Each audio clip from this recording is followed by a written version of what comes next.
Be cool, be kind, be classy. A cupcake so sweet and sexy. Have fun and enjoy the journey.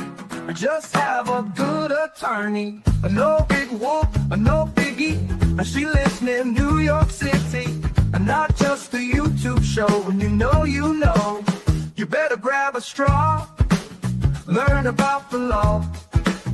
It's cool here in the shade. Sipping motions of lemonade. Cool heads will prevail, kindness will never fail. Be classy and vastly wise. Oh, Melanie Little is going live. Oh no, where is Melanie? Follow the island's melody. There's a concert within reach. No surprise, she's at Jones Beach. She heard some music far away. Captain Jack Sack Harbor Bay. He sings and his piano plays. Not all sounds are waterways. Speaking Yiddish and Latin, it's not just for Manhattan. It's for govt and Meshegas. Ridiculous that insanus. Oy vey, Marcus. Proset, that's for schmucks. Be cool, be kind, be classy. My cupcake's sweet and sassy. And not just a YouTube show. When you know. Cool heads will prevail. Kindness will never fail. Be classy and vastly wise. Melanie Little is going live.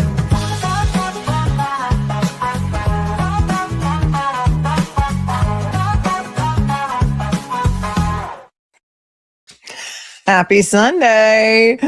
It's Sunday Fun Day. Sunday Night Live. Who knows what could happen? Who knows what could happen today? We could be playing Whack-A-Troll for most of the night. We could have some fun. We could set some traps and see if we can catch some people. We got some stuff to talk about. I don't know. We're just going to play it by ear. We're going to play it like, fast and loose. We're going to talk about whatever we want to talk about, whatever you guys want to talk about. And remember, whatever you do, no crying on the yacht. No crying on the yacht. Unfortunately, this sweater is sold out from Target, so you can't get it anymore. One of you amazing viewers sent it to me, and I started linking it, and I guess you guys sold them out. So you can no longer get this no crying on the yacht shirt. But what you can get, what I did link to the stream, is a really cool baseball cap that says on it, meet me on the yacht or something. Meet me on the yacht. So there's that. That's from Anthropology. How's everybody doing today? Did you have a nice 4th? There was some crazy weather here last night. So crazy. I think at like 9 o'clock, we got this one of those crazy alerts on cell phones, and it was insane. They were 80-mile-an-hour winds. Take cover, stay away from windows. It was practically get into the bathtub. It's this really crazy storm that just kind of rolled through here, and it was 80-mile-an-hour winds. Luckily, no trees fell that I know of. But I don't know. I didn't go out today, so I didn't notice if any trees were down in the neighborhood, but it was crazy. Some fireworks shows got postponed, except for the one that, my neighbors always have every Sunday. They were blowing off fireworks until at least 2 a.m. So that was fun. How's everybody doing? Well, something very interesting happened today. Check this out. This made me smile. This is, you guys sent this to me too, although I did come across it on my YouTube feed. This is Grant Smith Ellis posted this. A picture of himself and his Nana. And look, they're both wearing I Went to Cancun with attorney Melanie Little merch that I sent to Grant. Because, listen, he's the one who invented it. And his Nana's wearing the hoodie. And Grant is wearing the trucker cap. And his post says, this was yesterday, "Thank you to everyone who made my towel staycation this week possible. Towel Nana was thrilled when she saw a sweatshirt reading, I went to Cancun with attorney Melanie Little." His name is Grant Smith Ellis. He used to be very anti-Karen Reed, and he has seen the light, and he has come over to the Karen Reed is not guilty side, and John O'Keefe was not hit by a car. This has been a whole evolution. One day, maybe we can get into the lore of Grant Smith Ellis and his the lore of him chasing there were a bunch of trolls that were coming after me, and they made up a rumor that I was in Cancun with Alan Jackson. And I had gone to see Dave Matthews in Cancun with the person I usually go with every year. And somehow I said he had a cool bracelet. It looks like the one I got in Cancun. It morphed into Melanie Little went to Cancun with Alan Jackson. And so the trolls started spreading that around, like telephone, as they do. And Grant Smith Ellis, who was being influenced by a number of people over there, ran after Alan Jackson one day on the courthouse steps and said, "Did you have fun in Cancun with Melanie Little?" So what did I do? I'm like Afro Man. I made merch 2024. Look, I went to Cancun with attorney Melanie Little, merch 2024. And now Grant Smith Ellis is wearing the hat. His Nana is wearing the sweatshirt. And I love this for them. He said, Towel Nana was thrilled when she saw a sweatshirt reading, "I went to Cancun with attorney Melanie Little." "Why does the skeleton man have shorts and a beer?" was Nana's first question. God bless America. Oh my God, isn't that great? I think I'll have Grant on the show one of these days, talk about his evolution and his journey. The towel thing, it's a South Park reference. I don't know exactly what the reference is, but I love how much you guys loved the comments. You loved it because you guys are amazing. And bygones. Grant Smith Ellis said some really nasty things about me on social media when he thought that I was this crazy account called Haley Walbrecht or not Haley Walbrecht or something. That account, which was not me, we know who it is now. It's Jason Broyles. I know that a lot of you guys do not engage on Twitter, so you have no idea what I'm talking about, but some of you do. But that's the lore behind it. He thought the not Haley Walbrecht account was threatening to release Lindsay Gattani's total phone extraction, and everyone convinced Grant that it was me who was that account. So he really came after me in addition to all of the other people who came after me. And it wasn't me. But this has been a concerted plot since the beginning. And I wasn't even on Twitter. I had an old Twitter account that I used to post pictures with the New York Rangers on from like 10 years prior. And so they say I rage quit Twitter when people started tagging me and all this nonsense and coming for me. And I just said, I'm too old to have to deal with the drama and the nonsense. And who's got time for that? Nobody. And so I left. And I do go on Twitter. I do go on Twitter to see what's happening and to get breaking news, but I do not engage. Do not engage. Whatever you do not engage. Some of you do engage. Please don't send me anything more from Twitter. Please don't send me all the mean things people are saying about me because I don't care. I addressed something the other day. The last show that we did, I addressed something. For now, I can no longer talk about it. I need to zip it. You heard what I had to say. I said it. Now I'm not going to talk about it again. For now. Until I will. Because it's so hard for me to keep my mouth shut. You know how hard it is for me to keep my mouth shut. Which reminds me to tell you that today in the merch shop, last day, everything is 25% off. Everything is 25% off. Hi, Emily C. Chat Raid. Hello, Emily C. And friends. I don't know. My chat just froze on my phone. I don't know what's going on. So if you want to take advantage of the merch, I did put up some Godfather merch. This is the only design that they approved so far. This one, the one of me with the marionette strings. There's only a sticker. And look, it's $2.49 plus you get 25% off. And the other thing that they approved so far for this design is, hold on.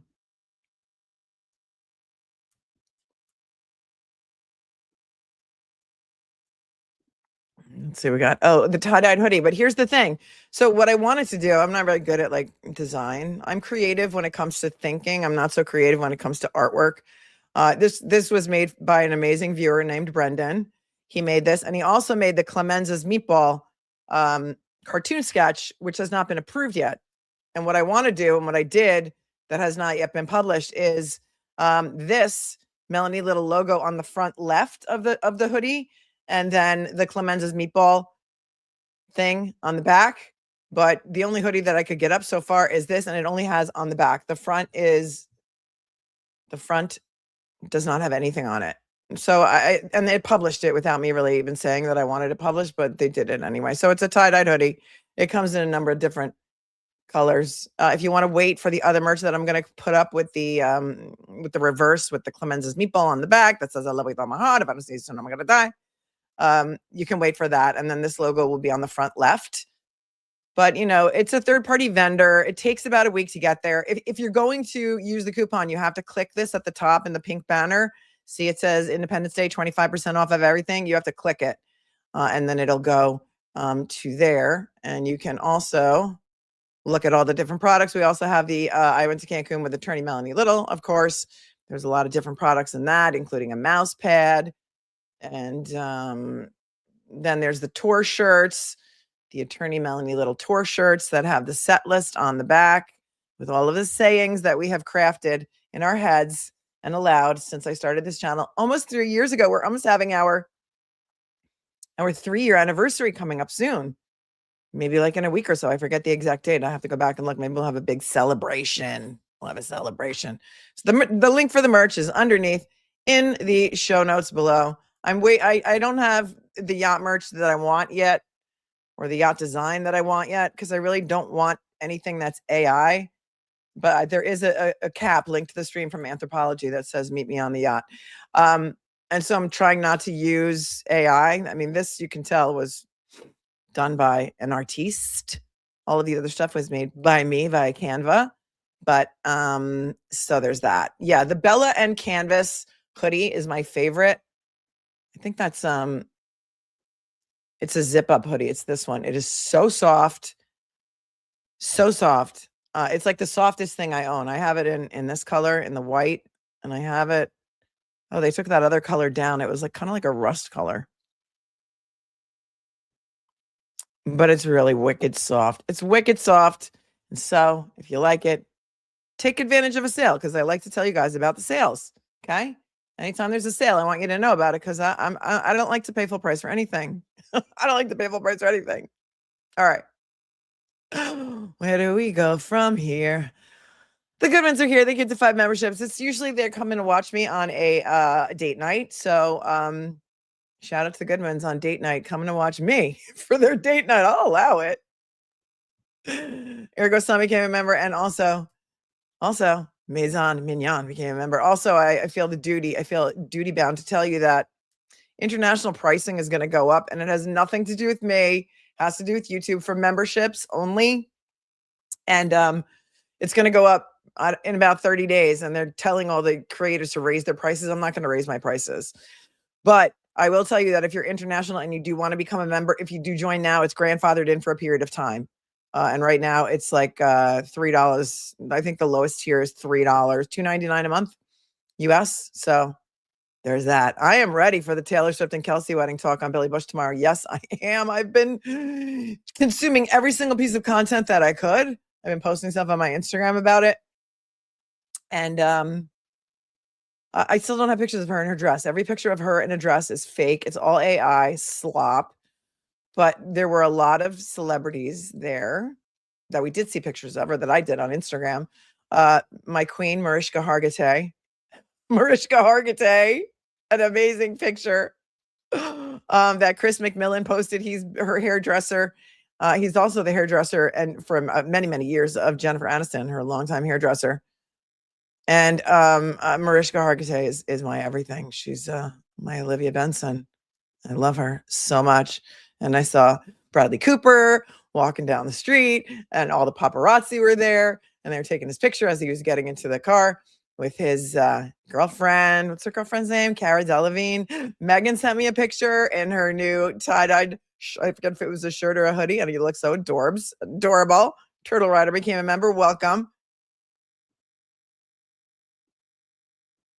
And Rocco gifted 5 memberships too. Thank you, Rocco Ruggiero. Thank you for gifting 5 memberships. You're a sweetheart. And happy anniversary to me and Pinky. It's been 24 months. If you were invested as I was in the Taylor Swift Travis Kelce wedding, tell me what your favorite part was. We're going to debrief it tomorrow with Billy Bush, and I hate the AI stuff too. Oh, tomorrow at noon Eastern. Noon Eastern, it's going to be live. Come on in. Try and keep the trolls out. I got to warn his producer that, trolls are out in full force. It's like whack a troll every minute of every day. I I did find something, I find all of my pearls of wisdom, many of them anyway, on Instagram. And there's one thing that really stood out to me today. So I'm going to read it to you because, that's what I do. Oh, first of all, Afro Man is on the cover of Rolling Stone. Did you see that? Oh, it's Gigi Hadid and Bradley Cooper. Thank you, Gigi Hadid. Thank you. I knew she was a supermodel of some kind, but wasn't Cara Delevingne there as well? Zoe Kravitz was there, but Harry Styles couldn't make it because he was performing in London. And I'm a Taylor Swift fan because my girls are. And, I always let my kids listen to their own music in the car. And so I just grew to love it. And for me, it was better than them listening to music with horrific, racist, curse word lyrics in it. You know what I'm saying? Right? Oh, is Steve leaving his show? I didn't know Steve was leaving Billy Bush's show because, I don't get a chance. Paul McCartney sang I Want to Hold Your Hand. They played a strings version of Love Story when Taylor walked down the aisle. CV Nicks also performed. Apparently there were a lot of games and they did raffles and they gave away designer bags. And then one of the party favors in the swag bag was like a beautiful embroidered, it looks like a handkerchief. I think it's a handkerchief. And that would make sense too, right? In case anybody wanted to cry during the wedding. And it had their initials on it, monogrammed. And it said, I wish I could open my Instagram on this stupid computer. For some reason, it won't log me in. It was like the American royal. It was like the New York City royal wedding. It really was. It was like the America's royal wedding, and it was perfect to have it at Madison Square Garden because the security is already in place. And then they paid for the police detail outside, and then they paid for the permits to shut the streets down. And then right after they were married, everything outside the garden lit up in lavender, and it said "Just T&T Married," and it was just Adam Sandler officiated, and his daughters have been Swifties forever. And I love that so much. So New York, so everything. I did see that, Anthony. We covered this the other day. Well, we're going to cover it again because I pulled it up again because this woman, Carol Jacques, I think she calls herself Jack, Carol Jacques. I don't know, but it's spelled Jacqueus. I don't know. Sent Marcy an email about me that Marcy forwarded on to Tully and Hank Brennan. She also sent another email that I found in the FOIA dump that we're going to look at. So we're going to look at that again in case you missed it. We'll see it again. Yeah, I love Adam Sandler too. Yep, it is. Afro Man made the Rolling Stone cover. Well, first of all, let's just take a look at this, okay, shall we? Tell me if you can see this. Mariska Hargitay leaning out the window of her limo on the way to Taylor's wedding. What? My queen. And that's Chris McMillan, her longtime hairdresser. Also Jennifer, also famous for the Rachel haircut. The Rachel haircut of Jennifer Aniston during the Friends days. I think I had every single picture of the wedding saved. Kimberly Williams Paisley and Brad Paisley were there. And here's Afro Man on the cover of Rolling Stone. And this is Afro Man's Instagram. I don't know why it won't focus.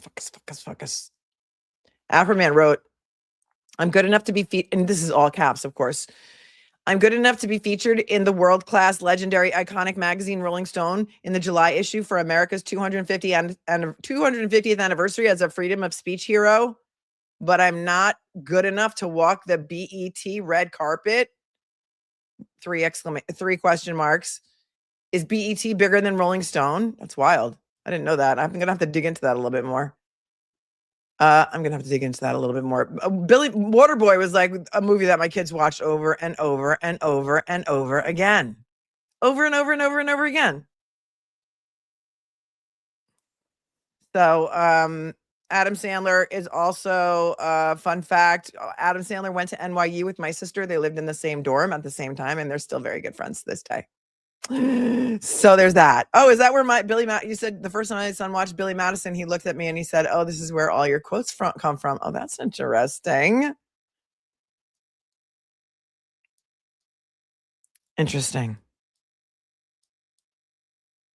Justice for Afro Man. What does anybody know the backstory of that? They wouldn't let him walk the BET, Black Entertainment Television red carpet. I did not know that. Huh. Jessica's favorite film is The Wedding Singer. They said Adam Sandler made up a song about their relationship in the middle of the vows, right? They wrote their own vows. And then I heard that Lena Dunham made a very off-color homosexual football joke while she was giving a speech. I don't know. I have to dig more into that too, because I don't really know why. Oh, they wouldn't let him walk wearing the USA flag suit. Says I love sarcasm. That's so weird. Huh. Wait, but the other thing that I was going to read you that I saved on Instagram, hold please, is this. And I think this is good advice because, we always do motivational quotes and stuff. And I thought this is really great. It's like, it's the account is The Female Hustlers, and it says, strange advice I got from an older woman that actually works. Okay, listen up. Never announce your next move. Surprise is one of the only real advantages left in this world, and it costs you absolutely nothing to keep quiet. It's so funny because I'll be scrolling Instagram and something I really needed to see today popped up, and that was it. That's not all. She's got more advice for us. When someone's words and their actions don't match, believe the actions every single time. People show you the truth long before they ever say it. Buy the good bed and the good shoes. You spend your entire life in one or the other, so the cheap version quietly steals from you every single day. And that is good advice too. It's good advice, right? Another good one is you buy cheap, you buy often.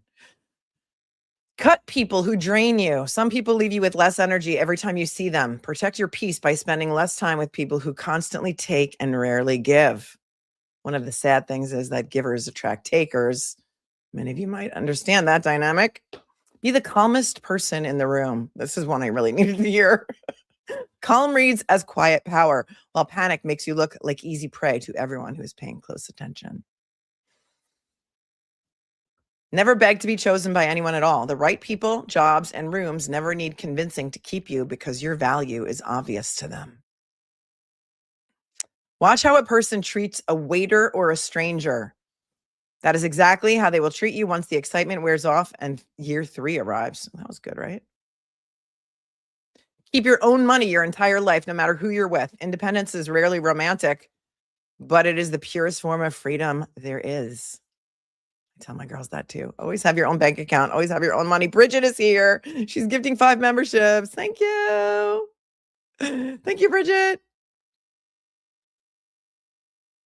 And those are the pearls of wisdom. Oh, wait, there's 2 more. Hold on. Cry if you truly need to, but set a timer for it. Feel the whole thing completely, then stand back up and keep moving before it becomes your home. That's a good one.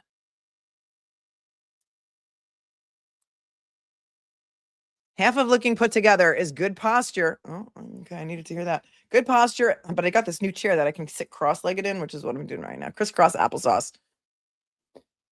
Half of looking put together is good posture and refusing to rush. Slow your movements down on purpose and watch how people start to respect you. That's good. The person who gossips to you will absolutely gossip about you.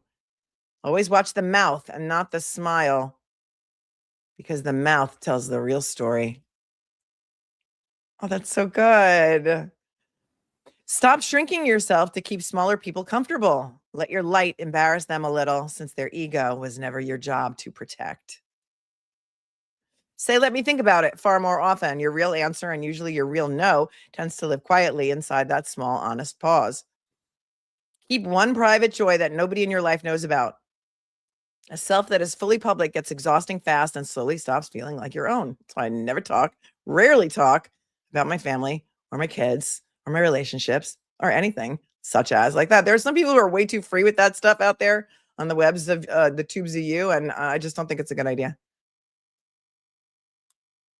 The mods are on it, and if it's not done, it's for a very good reason. So just, trust. Just trust. Keep one private joy that nobody in your life knows about. A self that is fully public. It's exactly, I said that one. Forgive people if you truly must, but quietly rearrange the seating. Some of them belong at the very back of your life, not the front row anymore. Drink the water, take the walk, and sleep the full hours. Deeply boring habits are the things that quietly build a beautiful and very stable life. And what do I say? Buy the tickets. Buy the tickets. Never make a promise while you are happy or a final decision while you are angry. Both of these moods will lie to your face and bill you for it later. I like that. It's an Instagram account called The Female Hustlers. The Female Hustlers. Listen, if you suffocate them, they will die. Do you understand what I'm saying? If you give something air, it lives.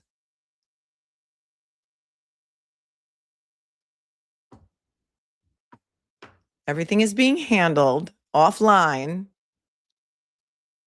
in my preferred method. Okay.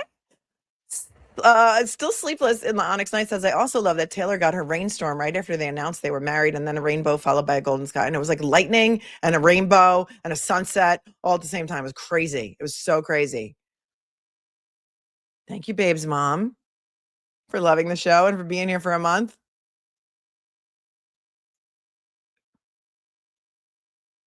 It's from, what did I say? The Female Hustler on Instagram. Stella Blue. Alan Doug's been here for 13 months. Thanks for sending me a gift box. And I love you too, Sherry Thompson. Thanks for being here for 8. Shiny Pikachu. Thank you so much for being here today and becoming a member. And Green Bay Packer fan says, we had a bad storm pop up unexpectedly in Wisconsin. There was a family stuck on a boat during the storm and it capsized. Oh my gosh. That is so sad. 3 kids passed. Oh, that's terrible. That's terrible. I'm so sorry that happened. That's terrible. I hate those stories. I hate those stories so much.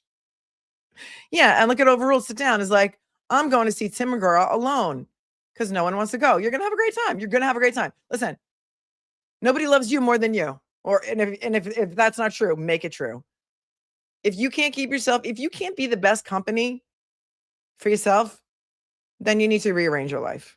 Go by yourself. It doesn't matter. You're not socializing with anybody during a concert anyway, and you're going to meet people around you who love it. New people, and it's going to be fantastic. I go to concerts alone all the time. And guess who's here? Gigi's here. She's engraving all the silver bracelets, the silver clinks. She's gifting 5 memberships. And hello to Leighton if she's still awake. Hello. Hello. Yeah, the 16 children rescued in Ohio. That is a really sad story. I hate to report on stuff like that. There's not a lot of information about it yet, but I feel like we need to report on it. And so we will. I have seen Sting lately. Let me tell you something. That man is 70-something years old because I went to see him not last summer. I think it was the summer before. Let me tell you how old he is. He's 74 years old. Okay. He looks like he's 50. He's in the best shape of his life. He's still an amazing performer. And when I saw him at Jones Beach, I think it was 2 years ago, his son played with him, but not with him. Like his son is also a musician. His son opened for him. Do it. Buy the tickets for Sting because you never know. You never know when the last time is that somebody's going to come around. I am very sad still to this day that I never saw Tom Petty live, that I didn't go, that I didn't like find the time to buy the tickets for Tom Petty. And then all of a sudden Tom Petty was gone. And I'm still upset about it.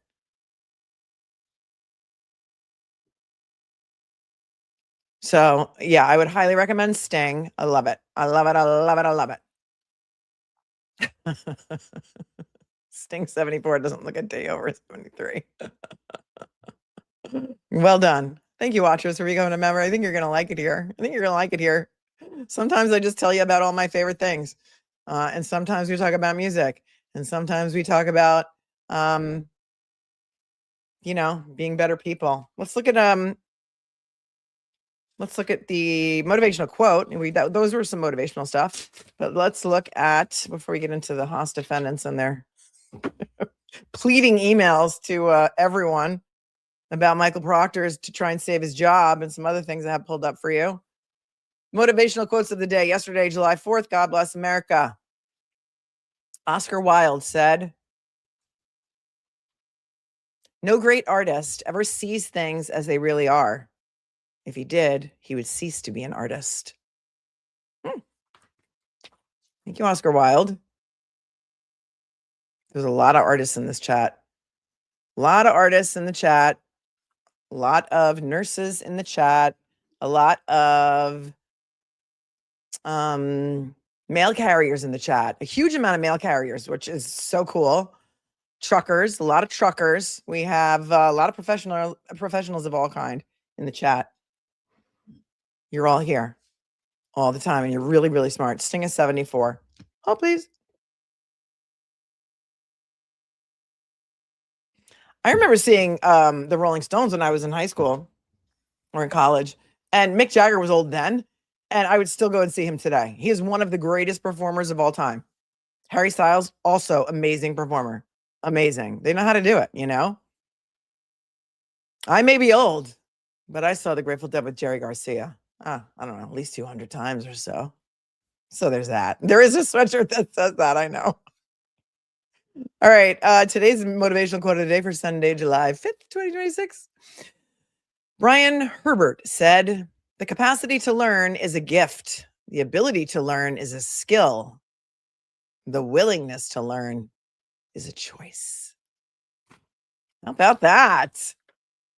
That's a good one. I like that. A lot of morons out there. You can't fix stupid.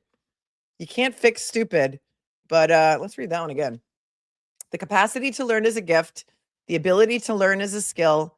The willingness to learn is a choice. Thank you, Brian Herbert, for your pearls of wisdom. Here's today's reminder. Be nice or leave. Be nice or leave. And if you want to pay $2 to troll me, you're going to need to do a little bit better than that. Because we've got Tiny Jesus and Tiny Mary here. And they're always watching. They're always watching. And they're right here. Right in front of me. At all times. Nurse, here's one of my nurses right here. Nurse Pink says, Nurse Pink Lola can't fix stupid, but nurses can sedate them. That's right. That's really good. I like it.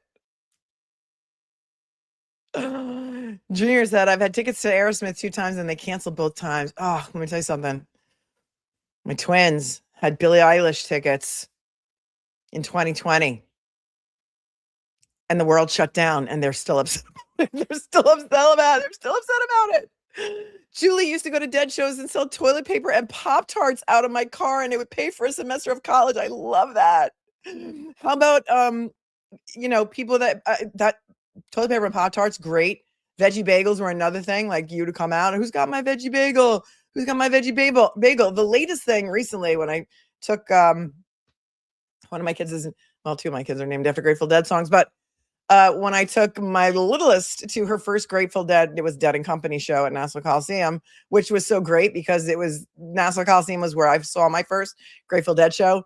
They were selling grilled cheese on a glazed donut in the parking lot. Like there's people who set up barbecues. They're selling everything. You can buy, beers, waters, everything. And that's how people back in the day in the 80s and 90s would go on tour for the summer or fall tour. They would go from show to show to show, selling stuff to make money along the way.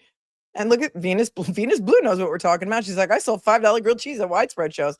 Yeah, that's another jam band that a lot of people tour with. My Morning Jacket is another one. Caroline Dwyer's first show was at Nassau Coliseum too. Oh, the famous grilled cheese. Lot food. Lot food is a whole other thing. The dank goo balls that they sell in the lots. I saw Sean Cassidy. That was my mother took us to see Sean Cassidy, but K-Jab says my first concert was David Cassidy in 3rd grade. I saw Sean Cassidy. I think they did too, was at Nassau Coliseum. It was great. I mean, my parents were very into music. And so, my mom used to sleep out for Neil Diamond tickets. So I think that's where I get it from. And so I too have instilled that into my kids, that music is such an important, it should be such an important part of your life because it's like a place where you can go and be happy for a couple of hours, Music is really important. Live music for me, that's my thing. A lot of people go to sports. Like you see Mark Betterow goes all over the country to see like baseball games, football games, basketball games in every state. For me, it's music and concerts, and I plan vacation around it. Why not? Why not? Oh, please. So my advice to you, as always, is buy the tickets. Buy the tickets, do the things, take the vacations, because one day you're not going to be able to. And when the world shut down, that's when I made my decision that I was never going to say no again. If I want to do it, I'm going to do it. Tiff has no idea who the Grateful Dead is. You might know some of the songs, though. That's all right. You must be a youngster. You're a youngster, but you're very good with documents. Tiff supplies me with a lot of court pleadings. Sometimes I get 10 emails from her a day, and I never get mad about it because they're awesome. Den Sue's first concert was the Beatles at the Hollywood Bowl. What? I love the Hollywood Bowl. The Hollywood Bowl is, I mean, every venue has I've never been to the Gorge. I heard it's beautiful. I love Red Rocks because it's got its own special acoustics and it's gorgeous. But the Hollywood Bowl is really something special. Really, really, really something special. And I love it so much. How many people can say that? My first concert was the Beatles at Hollywood Bowl. Did Afroman get his door fixed? I don't know. I think he did sell a lot of that lemon pound cake merch. And I think he might have made enough money to get his door fixed. I'm hopeful. I'm hopeful. I don't know for sure, but I'm hopeful. Speedy and Turbo's mom says favorite concerts were Taylor Swift and Bare Naked Ladies. Very fun shows. Let me tell you about Bare Naked Ladies. Bare Naked Ladies is coming. They're touring right now with Train. Two bands that are really great. And the guy from Train is still amazing.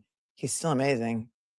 If you know what I'm saying. Bare Naked Ladies doesn't have their original singer, and I just don't know if I can get on board with it. But I do love Bare Naked Ladies. And my kids have been singing If I Had $1 Million since they were very, very, very little, because I used to play that in the car all the time.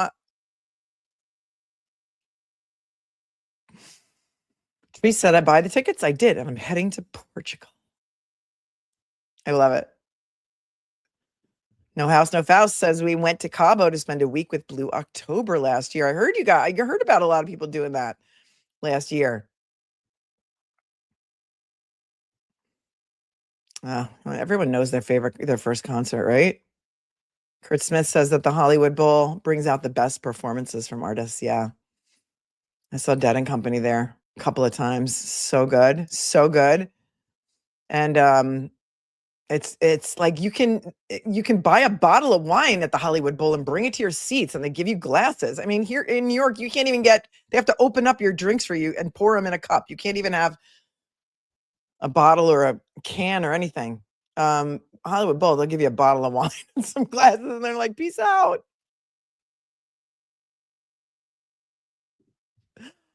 Sharon says, when I can't buy tickets, I volunteer. Good. Great idea.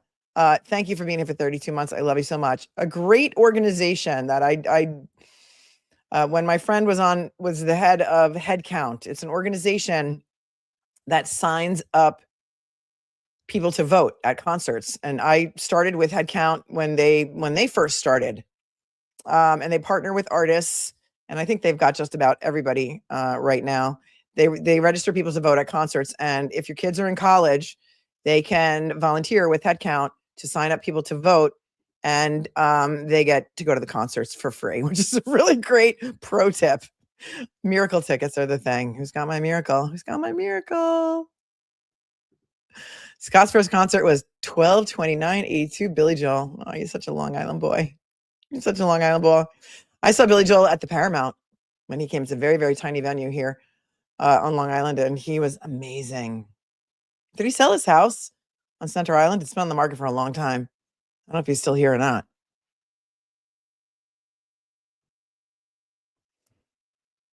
You guys are getting into it. Oh, your daughter volunteered with Headcount in college? It's such a great idea because you get to go to the show. Like you're signing up people mostly before the concert, and then you get to go to the show for free. We know all the tricks. Yes. Big Head Todd. I went to college with Big Head Todd and the Monsters. Yes, I did. Mm-hmm. Knew the drummer very, very well. And they played. I was in college when Big Head Todd was playing in bars in Boulder. So there's that.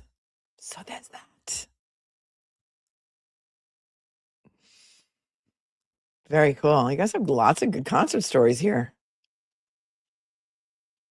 Billy Joel and Elton John together. It's awesome. Says preemie nurse. Oh my gosh, preemie nurses. Preemie nurses, you guys are amazing. So do you work in the NICU? My twins were born at 31 weeks. They were 3.5 pounds each, and they were in the NICU for 4 and 5 weeks respectively. And it broke my heart to leave the hospital without my babies. The NICU nurses are angels on earth. Angels. If you know anyone who is currently pregnant, please tell them to go and tour the NICU just in case. Because if you don't know that it's going to happen, it can be very, very scary. Thank you for doing the Lord's work, preemie nurse. I appreciate that. Love you guys. So, and here's a peds BICU nurse here. Thank you. Thank you for doing the Lord's work. Pink Floyd, Gillette Stadium, first concert for Toby's mama. I went in I don't know if I was in college or law school.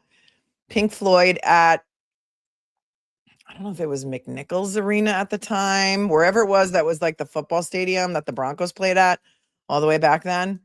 And having been like a Deadhead and going to Dead shows all the time, I found it to be like so different. It was such a different vibe. It was good, but it was just such a different vibe.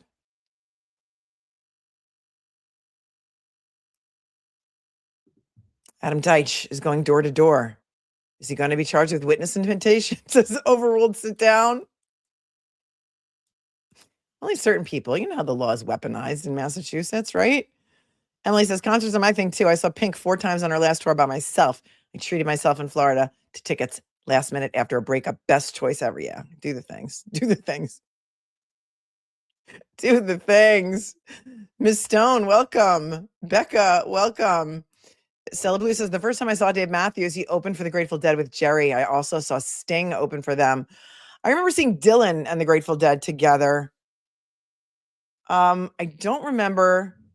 I think, yeah, I do remember that Sting tour, but I don't think I've seen Dave Matthews open for them. But I did see, was I there? No, I wasn't there. Sometimes I forget whether I was there or not. Very recently, Dave Matthews sat in with Dead and Company at Folsom at the University of Colorado, and that was pretty awesome. Oh, Aunt BB's paying attention. She says, my first live was 7/13/23, a week from tomorrow. You were updating us on Kevin Costner's divorce. Time goes by fast when you love the person you're with. Oh, thank you. Aunt BB was my first member ever. After you monetize, it takes a while before you can open up memberships, I think. And I don't remember exactly when I did open memberships. It wasn't in July. It was a couple months after. And Aunt BB was my first member ever. Thank you for your time. Elf says, my first concert was Grand Funk Railroad at Shea Stadium. Mark Farner announced what happened to Jim Morrison. Oh, wow. We were talking about Jim Morrison's death anniversary was the other day. And I've been to his grave in Paris because I, too, am a huge Doors fan. Thanks for your 5. Laura says, my thumbnail is a painting by my 20-year-old daughter. Oh, I can't see it because I can't really zoom in, but it's a painting. Her first gallery exhibit in New York City is in 3 weeks. I bought the plane tickets and I booked the room. I'm so proud. Congratulations. And congratulations to your daughter. That's pretty amazing. That's a painting? It looks like a photograph. Awesome. That's fantastic, Laura. Congrats. Some of my kids are in the arts as well. Inverted Sneaker. Gail says, funny story. The Grateful Dead was at the Worcester. Oh my God, the Worcester Centrum. Oh my God. And there was the Philly Spectrum, right? In the Worcester Centrum. I went to a lot of shows at Worcester Centrum. Was not in a great neighborhood at the time, as I recall. Back in the 80s, she says, one of my coworkers put a sign on my car that said, stop me, I have tickets. I was surrounded by deadheads and I didn't know why. That's so funny. I've given away a lot of tickets. I've miracled people before if I had an extra ticket because, why not? Karma knows your address and you might want karma to be coming for you. Had a good time instead of a bad time. Hi, JDT character girl. She says, my first concert was Bette Midler in the late 70s. Oh, that's awesome. Thank you for being here for 27 months. Oh, rainy day. Says, any tips for moving into a dorm? Essential supplies? Yes. Yeah, I should make an Amazon list on that. I do. I have a lot of tips. Here's the tip. Whether you are in, and they are actually on my Amazon list, whether you're moving by plane or by car, there are these giant bags that I bought for my kids to pack all their clothes in, like these giant, they're not really plastic. I don't know what they're made of. Neoprene. I don't know what they are. But they zip all the way around. Enormous. You can fit tons of clothes in there. They weigh nothing. And some of them you can wear like a backpack. And when you go to dorm move in, they're going to have these big giant bins on wheels that you can use. But those packing bags, the Amazon storefront, as you know, is linked below. And those packing bags are in there. I'm not sure which list they're in, but get the giant bags because you can fit so much in them. Also, pro tip, if you're going to college far away, you can order everything you need at the Target near the college and then just pick it up. It'll be ready for you to pick up. All your bedding, all of your, if you need like a fan, if you need whatever you need, order it but order soon, like order now. I don't know how long they'll hold it for though. Because the local Target to every college will be completely sold out. The shelves will be bare. So order it, Target online, and they'll have it all ready for you to pick up. You're going to need like a mirror. I mean, I could, I have one that's going to be in a dorm this year coming up. The other two are off campus now, but yes, that Target tip is a great one. It's too bad Bed Bath & Beyond doesn't exist anymore. Also, get your kid a Costco. If they're off campus, get your kid a Costco membership. Costco delivers same day too for free. A lot of people don't know that. Oh, please.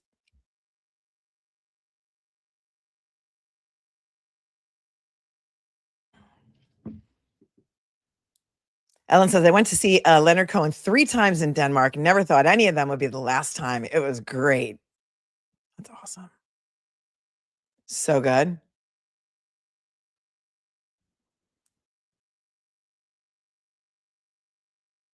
All right. Let's move on. Let's go to the recent FOIA dump that happened, I don't know, I think Friday. Today's only Sunday, right?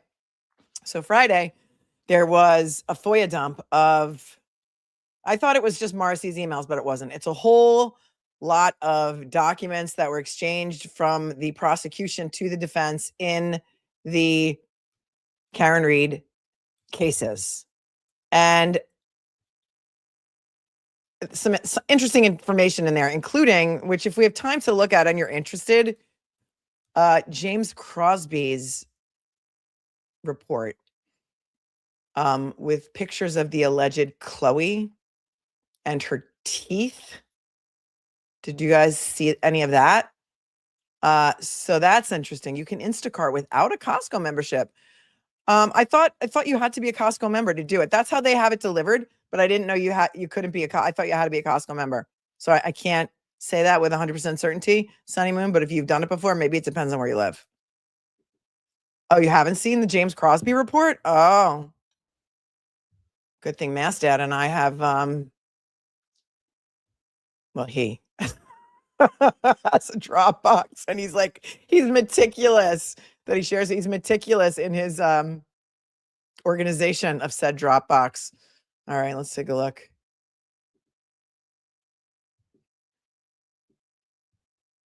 You have to be a member and free delivery over $75, which is not hard to do at Costco, especially if all the roommates chip in, right? And you're getting a whole bunch of stuff.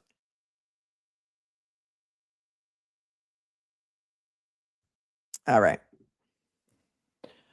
Okay. First thing we're going to do is there's an order that popped on the docket that we did not look at. I think it's the only one, June 26, 626. This is the order on the MSP to compel documents. This is Judge Gildea's order. Remember, Karen's been trying to get the MSP to turn over some emails and documents and things for a very long time, and they have not done so, and she made a motion to compel their compliance with that. And so here we go. This is the docket number 138. 138. Emily showed Chloe's teeth. Okay, seems there's a lot of people also who have not seen it, so we might show it anyway. Did she show it today?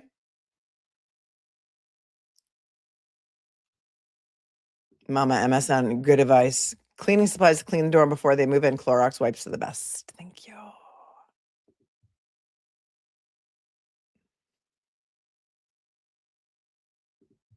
Crispy Treat says, also Cash App has discounts on DoorDash, Lyft, etc. You know what else you could do? You know what else you can do? DoorDash sells e-gift cards. And a lot of times the gift cards are 10% off or 20% off. I have literally been in Ulta recently, and my daughter wanted this like expensive shampoo, and I DoorDashed myself an Ulta gift card it was like, let's say it was $100 gift card. I got it for $80. And you can get another pro tip. You can get a StubHub gift card on DoorDash and DoorDash it to yourself. And sometimes it's 20% off. So buy the tickets. Broken Baker's here. He's like, it's a late night, Melanie, but I need to get to bed. Not fair. I'm sorry. I'm sorry, sweetie. Sometimes I listen to you while I'm going to sleep. So, you know, I can put you to sleep if you want. I'll put on my best ASMR voice. We love you, Baker. Oh, yes, we do. We love you, Baker. And we'll be true. I call him my Danish prince. I've got so many tips. We could do a show on just tips because I just love to like share secrets. And I want you guys to share your secrets with me. Like when I started talking about my hydrangeas the other day, my life is like tending to my hydrangeas right now because it's hydrangea season finally. So many of you sent me hydrangea tips, which I love. Amazon delivers groceries for free, says Nurse Jones. From Whole Foods only though, right? Whole Foods is expensive, Nurse Jones. These kids should be on a budget with their Kraft macaroni and cheese out of a box like we ate in college. Or sometimes, you know what we used to do in college? We would make grilled cheese because you couldn't have a hot plate in the dorm. Grilled cheese with an iron. Anybody ever do that? Does anybody remember? Okay, I was a camper, so I used to go to sleepaway camp every summer in New Hampshire on a lake. I had a counselor who used to iron her hair. This is before flat irons were a thing. She used to iron her hair legit on an ironing board. She had hair that was down to her butt, and she would iron it on an ironing board with an iron. That was back before there was flat irons, which was unfortunate in the 80s because everyone, I think I had a poodle perm at one time, but everyone's hair was always so frizzy because we had nothing, unless you could get a blowout. Like, what were you going to do, right? Olivia Nile loves hydrangea tips. They've been just, you know, because we're only allowed to water here every other, like on odd or even days, depending on your address or whatever. And this year I had my sprinkler guy put the soaker hoses around instead of the sprinkler heads, which has made a big difference. But also on the days where your sprinklers don't go off, you got to get out there and water them like with the hose, like for a good long time, like in the morning and at night, sometimes twice a day. Also, when you cut the hydrangeas, cut them in the morning. Take a vegetable peeler, peel back the end of the stems that are going to go into the water. Get some alum powder. It's like ALLUM. Dip the stems in that before you put them in water. They last a really long time. They last a really long time. All right, everyone, smash the like button or else I'm going to have to turn the fan off. Thank you very much. Oh, so many good memories going by in the chat. Grilled cheese sandwiches. The crimping iron. No, I had a poodle perm. That was the thing back then. Remember that perm solution smelled like crap? Do people still get perms?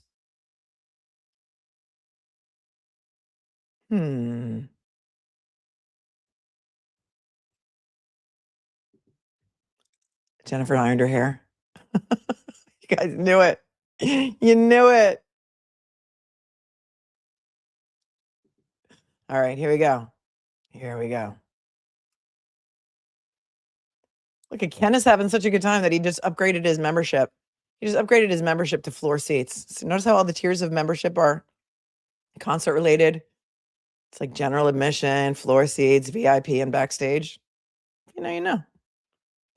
Ken knows. He did it. He pulled the trigger on it.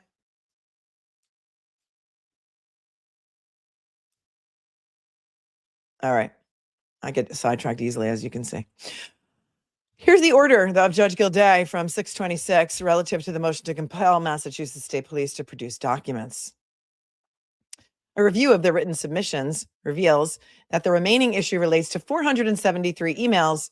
The non-party witness claims are subject to protection based on privilege attorney work product. You remember how hard the MSP attorney was fighting to not have to turn anything over? Ms. Reed suggests that the non-party Massachusetts State Police has waived any objections as well as the right to make any privilege claims for two reasons. First, Ms. Reed contends that because the MSP did not respond within 10 days of the subpoena and did not provide information enabling her to assess the claim of privilege, the MSP has waived any objection and should produce all the documents. Such a drastic result is unwarranted, particularly where the discovery response is expected to be voluminous and complicated. Yeah, you know what's also crazy is that people who are filing FOIA requests, like public citizens, many of them are in the chat, are getting these documents. But here's Judge Gildea once again. He's going to put a snarky footnote in here that I don't like at all. Stomping on the rights of the defense, maybe, because it's voluminous and complicated. They already have everything. They already have it all. But anyway, second, Ms. Reed contends that the emails can no longer be privileged because the criminal prosecution is over. I do not agree. The work product nature of documents does not cease to exist after the litigation for which the documents were created has ended. I do agree with him on that. Like internal documents and documents about strategy, I still think those things are still privileged.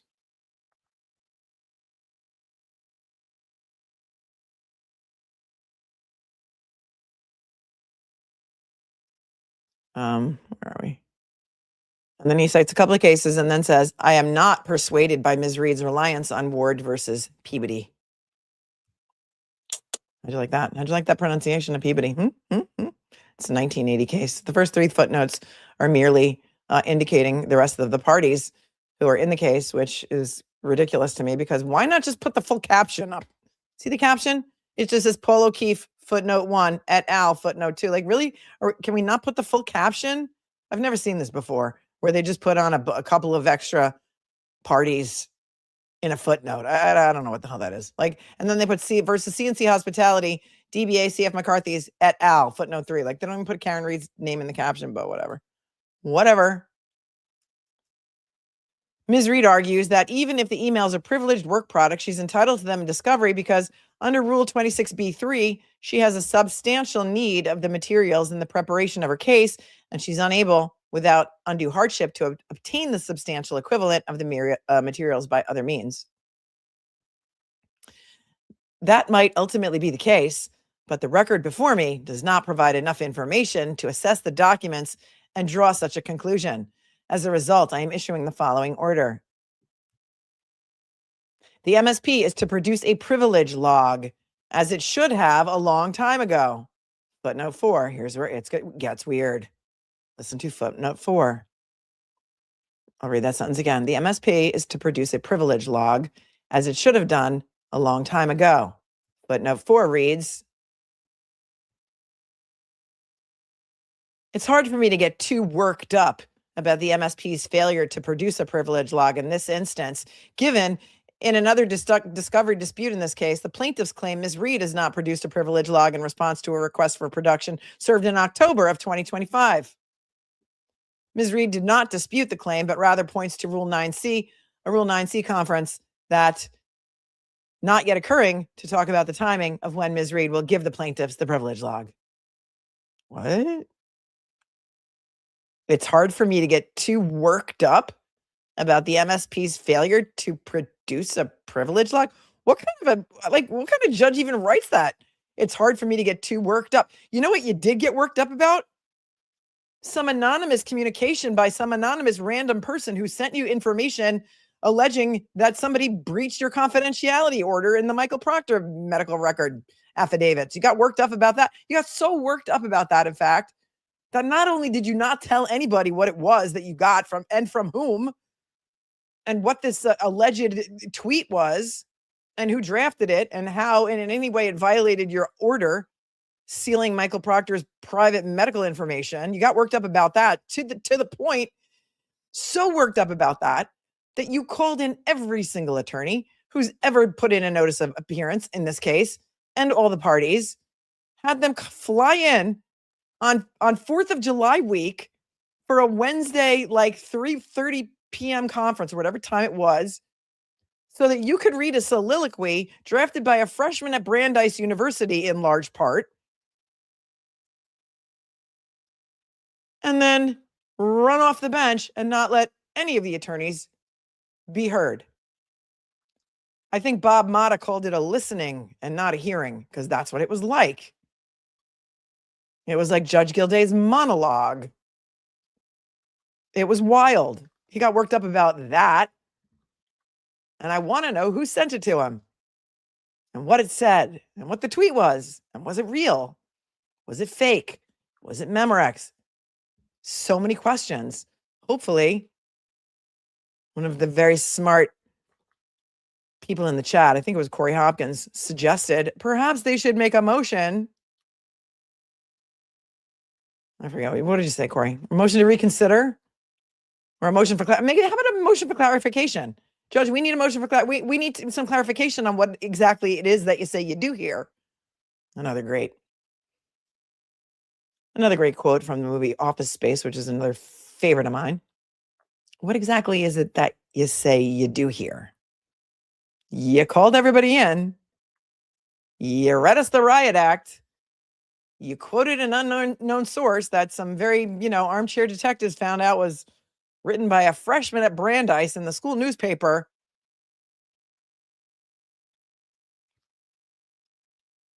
And then what? And then that was just it. And you're complaining about, social media and talking about how important the solemnity of the courtroom is. And you don't want to make this into a media circus, but the only person making it into a media circus is now like you. Go back and watch the last stream that I did. I think it was Friday night. Right. Hard for me to get too worked up. Pat Ray says, why are you letting yourself get worked up and holding the attorneys responsible for your emotions? It's unreal. It's very strange. I've never seen anything like that in a court order, but I've only been doing this for more than 30 years. Civil litigation specifically. Such privilege log is to be produced on or before 3 p.m. on July 3rd, 2026, footnote 5, which says, I am hopeful that the process will reduce the number of emails that it may be necessary for the court to review in camera. Oh, you're hopeful. Well, at least you're hopeful. HOS long before the new lawsuit that Karen Reed filed in Bristol County against the MSP in the town of Canton gets reassigned to Judge Gildea. HOS long. Anyone? I don't know. Just spitballing with you. As Leighton likes to say to her 5-year-old classmates in school now because she's watching with Gigi all the time. So the judge gave them from 6/26. He gave them a week. It had to be served on the defense by Friday, July 3rd. I don't know if they did it or not. In camera means outside, the judge does it like by himself. Not, I'll look up the actual Latin definition of it, but it's like the judge looks at it and then he gets to decide. In-camera review is a legal process where a judge privately inspects evidence, records, or documents in their chambers, excluding the public, press, and opposing counsel. It is used to decide if sensitive, confidential, or privileged information should be disclosed. So that's it.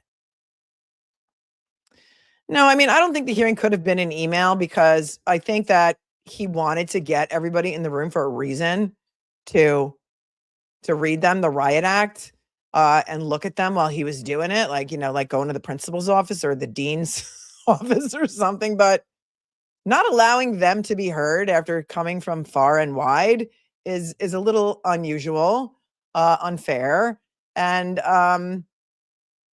odd. He's talking about clickbait lawyering and the siren call of celebrity. That wasn't him. I don't think he said that, but he's and he didn't want everyone playing to social media, and yet that is exactly what he did.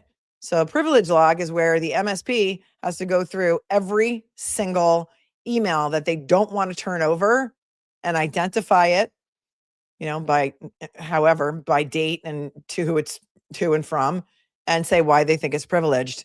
And then perhaps if there's any objections to that by the defense, then the judge will look at those things in his chambers all by his lonesome, and then he will decide. He will decide whether or not the defense can have it. So there's that. Kind of weird, right? I've already ranted enough about that hearing. I don't want to get in a bad mood, so I'm not going to rant about it right now. All right, let's take a look at some of the juicy nuggets that were found in the most recent FOIA dump, Freedom of Information Act. In New York, it's the Freedom of Information Law. So we say FOIL, they say FOIA.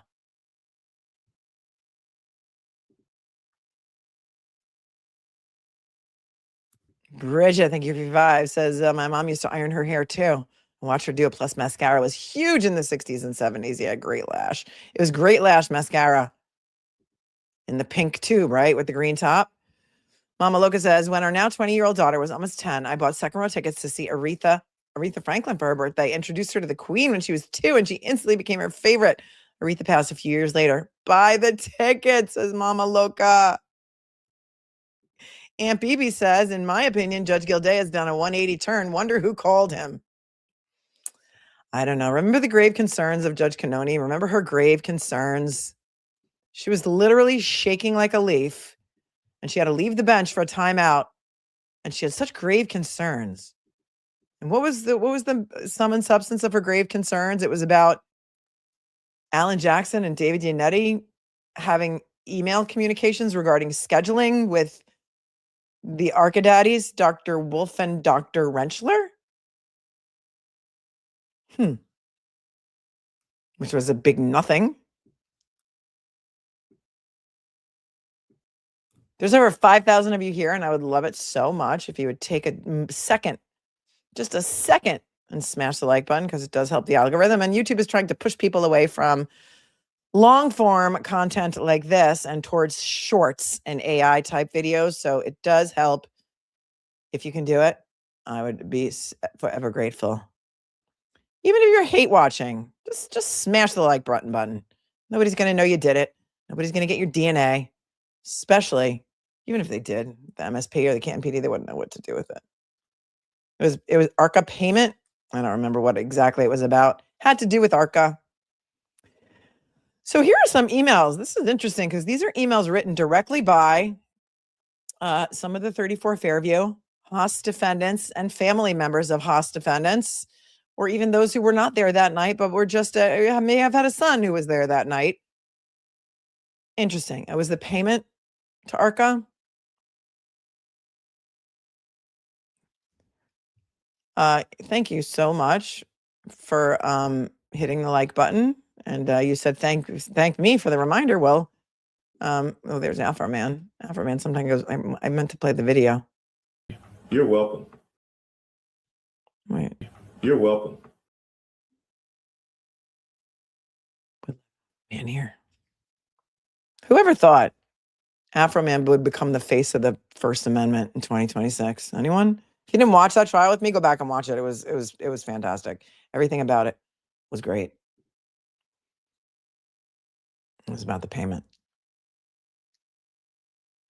Here we go. This is an email from Monday, July 22nd, 2024 at 4:58 p.m. And it's from Matthew McCabe to just about everyone. Maura Healey, the governor, John Maughan, who at the time was the head of the Massachusetts State Police.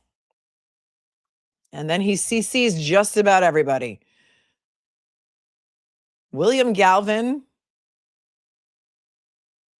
at masshouse.gov. Wait, is he like a senator or something? Like who's William Galvin? And is he related to Jennifer McCabe's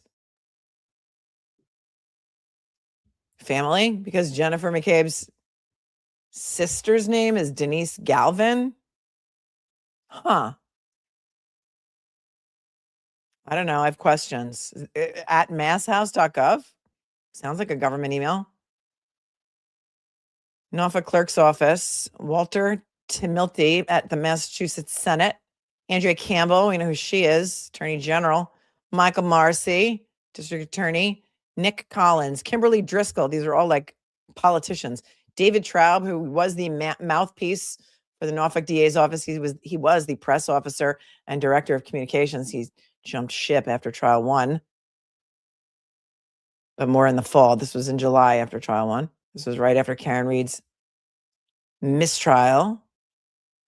Galvin is the Secretary of State for Massachusetts. Any relation to Denise Galvin, the scrivener of the timeline? Now I have questions. David Traub, Lynn Beeland, she was Michael Morrissey's right hand. She also ran away, leaving skid marks. John Pinkham, looks like a lot of politicians there too. State police, everybody. He CC'd everybody. Don't you know who I am? And here's the subject line: urgent suspension. Trooper Michael Proctor, state witness. Oh, he wasn't just the state witness, Maddie McCabe. He was the lead investigator. I mean, how frightened were they after Karen Reed's hung jury mistrial that they were going to have to do this all again? Because remember, if she takes a plea, and these are Matt McCabe's words, if she takes a plea, it's over. If not, it's going to be a whole episode. Well, not only an episode, sir. Season 1, season 2. Now we're on season 3 with the civil lawsuits. Season 4 will be when perhaps some people are in handcuffs. Maybe eventually there will be justice for John O'Keefe. My stress ball exploded. Goodbye, stress ball. And now my hands are all sticky. Okay. Here we go. And David Traub sent this to Brian Tully. He forwarded it on to Brian Tully. Brian Tully's hands are in everything. And it just says FYI.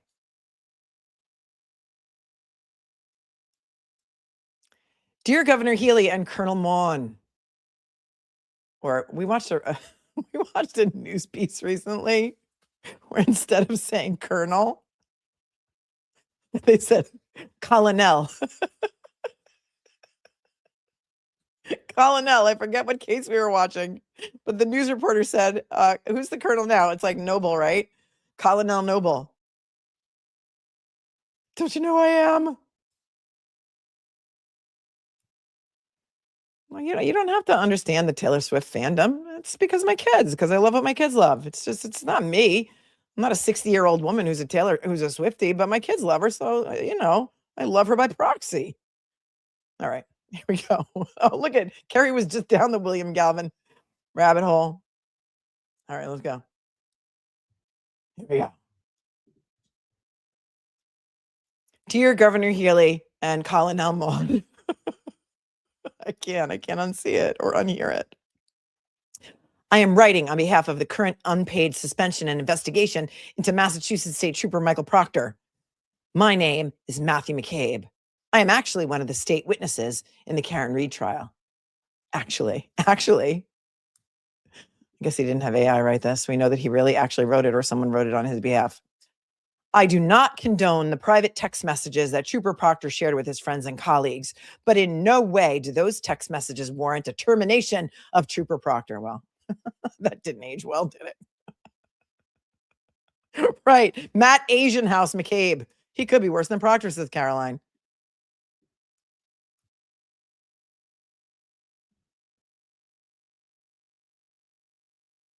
He has worked tirelessly on this case, as well as others, and those text messages played no role into his or the team's investigation into the death of John O'Keefe. Well, again, this did not age well, and every other case that Michael Proctor ever touched is going to be reopened and reinvestigated, and every single prisoner who's clanging on the jailhouse doors right now with his and her iPad, frantically messaging their attorneys, because every single case is going to have to be looked at again because Michael Proctor has turned out to be a virulent racist.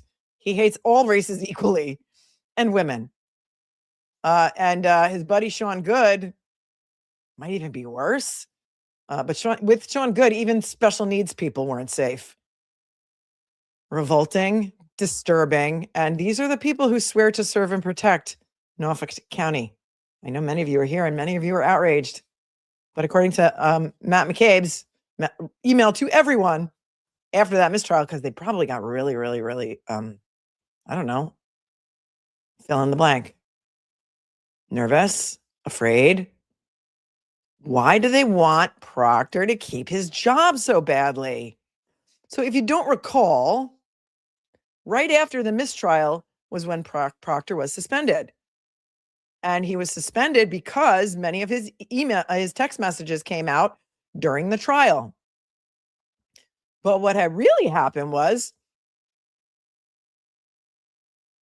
Massachusetts State Police, including his supervisors, Brian Tully and John Fanning, found out about Michael Proctor's horrific text messages all the way back in February of 2024 when Michael Proctor was confronted with them at the federal grand jury. And then what had happened was, allegedly, Brian Tully and John Fanning were forced to sign non-disclosure agreements so that they could see the text messages of Michael Proctor, you know, whack job, C word, no, sorry, no nudes yet. I'm just looking through his his R-word client's phone. She's a whack job C word with a leaky blankety blank. And far worse. Those are the things that they learned about in February of 2024, but they couldn't do anything about Michael Proctor other than give him 5-star glowing reviews because they say they were forced to sign an NDA by the feds, and so they couldn't talk about him.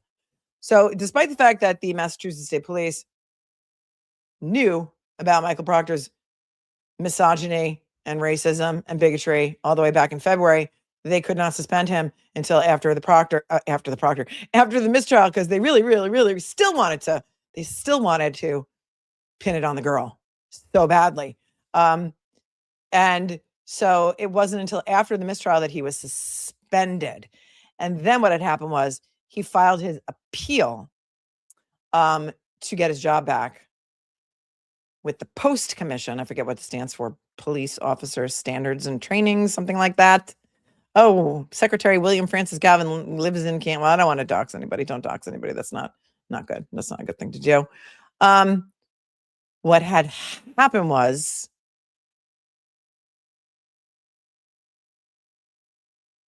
they couldn't do anything about it until after that. And then what had happened was Rosemary Scabiccio, who's a total queen, is representing a black man by the name of Miles King in a murder case in Norfolk County. And Rosemary Scabiccio went berserk. And she said to the judge in the case, I think it was Krupp or Doolin at the time, same county, same courtroom. Your Honor, Michael Proctor said some pretty nasty things about Karen Reed. So I think, in all fairness, we should be able to find out what he said about our client. I mean, my client's black, she said. Imagine what he said about my client. And we need to know whether his bias and racism possibly overshadowed the investigation into my client's case too. And she, the queen, got the entire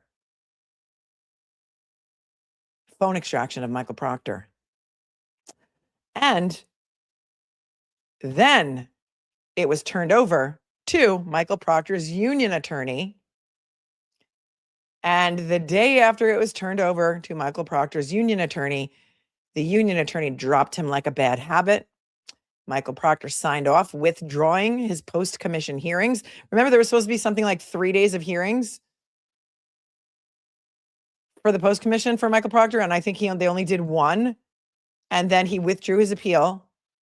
He got dumped by the union attorney, and I think it was Jeffrey Noble, who by then was the head of the Mass State Police, issued a statement that said something like, we have decertified Michael Proctor, and we are happy or proud or anxious to close the most embarrassing chapter in Massachusetts State Police history. Well, not quite yet. Not quite yet. Aside from the teachers union, the police union is one of the strongest, if not the strongest unions out there. And so in order to get dropped by your union as a law enforcement, I mean, it's really hard to do. It's also really hard to get fired from the Massachusetts State Police. But you see, Michael Proctor is an overachiever. And so he did both. He did both.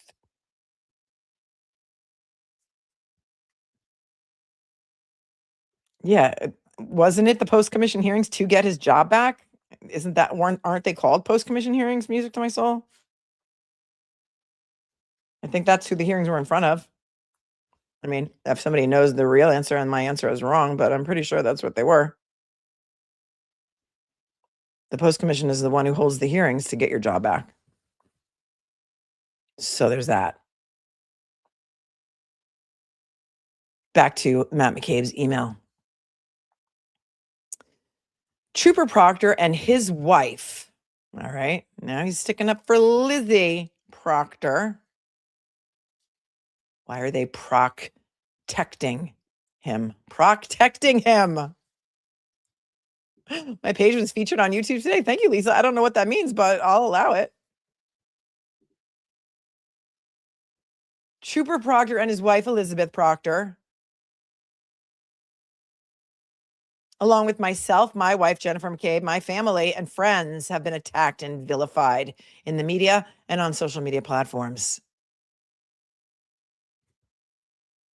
The accusations and harassment are like nothing I or you have ever seen. Well, why are you speaking for them?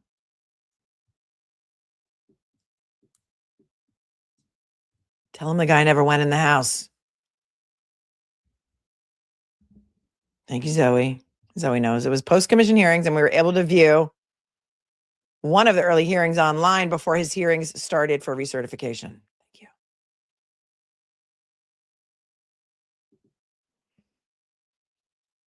The accusations and harassment are like nothing I or you have ever seen. I mean, they're always like the most important person in the room. Remember when Colin Albert's lawyer recently got up in open court and said something like, this is like the worst thing that's ever happened in the history of the world or something like that? I'm summarizing. It is unprecedented, and the focus should be on protecting those involved. Oh, you know, that's so funny. That word unprecedented. Where do we know that word from? Oh, I know. Michael Morrissey's hostage video that he released in August of 2023 to the media. He said, it is unprecedented. Never in my entire career have I put out a statement like this. It is unprecedented. And I said, who wrote this for him? Who's off camera holding a gun to his head? Why are all of his books upside down and out of order? That was Chris Albert at the fundraiser. Thank you. See, I'm conflating everything in my head, right? Chris Albert said that about his son, Colin, at the Juneteenth celebration fundraiser. That it is the worst thing that has ever happened to Colin Albert in the world. Thank you. It was not his attorney, but his attorney has been saying things like, Colin Albert has taken on the burden of serving his country, and he should not have to leave boot camp for a deposition because that would be really, really, really hard for him.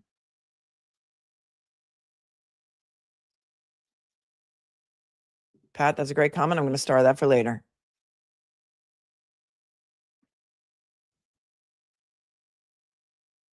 It is unprecedented, and the focus should be on protecting those involved. Are you admitting your involvement? That's an interesting choice of words. Protecting those involved? But wait, I thought you didn't see anything. I thought you weren't a witness to anything. What are you involved in exactly, Mr. McCabe, cybersecurity expert? He owns like some kind of cyber company, right? Or some kind of computer technology company. The focus should be on protecting those involved. I mean, it's an interesting choice of words. Your frustration and attention should be directed at the behavior of the defense and their collusion working with bloggers to vilify and attack anyone associated with this case. Okay, wait a second. So there's more than one blogger? I thought it was just Turtle Boy that you really, really, really, really wanted to stop blogging about you.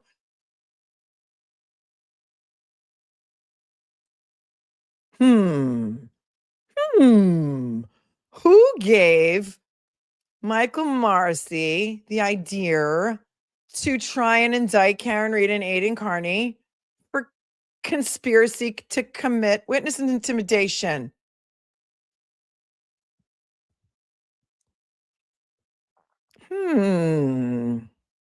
What this defense team has done is a disgrace to the Massachusetts judicial system. Wow. I would love to know if they filed any like grievances against the attorneys in this case, because I'm like, I can see that. I can see that they would do that, even though they have no standing to do it, because what the attorneys did has nothing to do with them. It sounds like something they would do. What this defense team has done is a disgrace to the Massachusetts judicial system. Right. Defend their client against a wrongful persecution, murder charges for a car accident that didn't happen. Yeah, that's right. How dare they? Oh, if you remember, You get special emojis. Many of them were curated especially for this case. We've got a how dare they emoji. We are outraged emoji. Wait for us. Oh, remember that? Wait for us. Oh, how dare you? It's how dare you. There it is.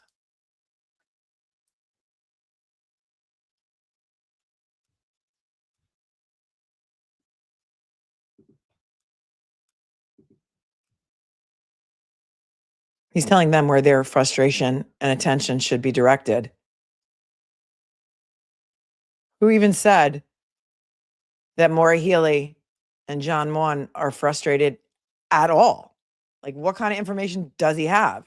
He's telling them where they should direct their frustration. Who said they had any? I never heard either one of them say that they were frustrated about it.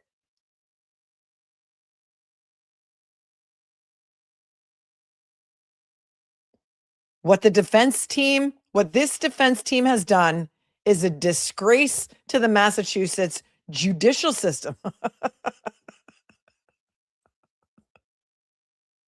The investigation into the murder of a Boston police officer named John O'Keefe is a disgrace to, I don't know, just about everything. Wow. You mean doing their jobs? The job that the Massachusetts State Police and the Canton PD didn't do? Okay. If this is the way, and then look how he capitalizes Law and Order like the television show. If this is the way Law and Order will be practiced moving forward, the state of Massachusetts under your watch should prepare for a lawless society. Like, what? What? Are you saying that you're going to riot? Are you saying that you're going to riot? Is that a threat? Is that a threat? Because you didn't like a guy with a bullhorn driving by your house. In fact, you had him prosecuted for that. Because you were intimidated by that. If this is the way Law and Order will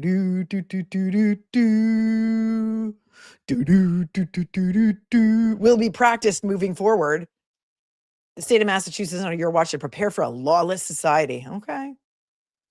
Okay. Burn the witch. Burn the witch. For those of you who don't know, we did a brief history into the Salem witch trials the other day. And because we're in the land of you can't make this up, if you weren't here watching that, in 1692, 200 people were accused of witchcraft. I think 30 were convicted, 19 were hung to death, 1 was pressed to death. And do you know what the location was of the hanging? Where they did these public hangings where people would come from far and wide, a media spectacle. The name of the location where they were hung is Proctor's Ledge. I swear, I wouldn't make it up. It's Proctor's Ledge. It is. We've got a meme for that too. Because of course we do, because I have, quite honestly, the most,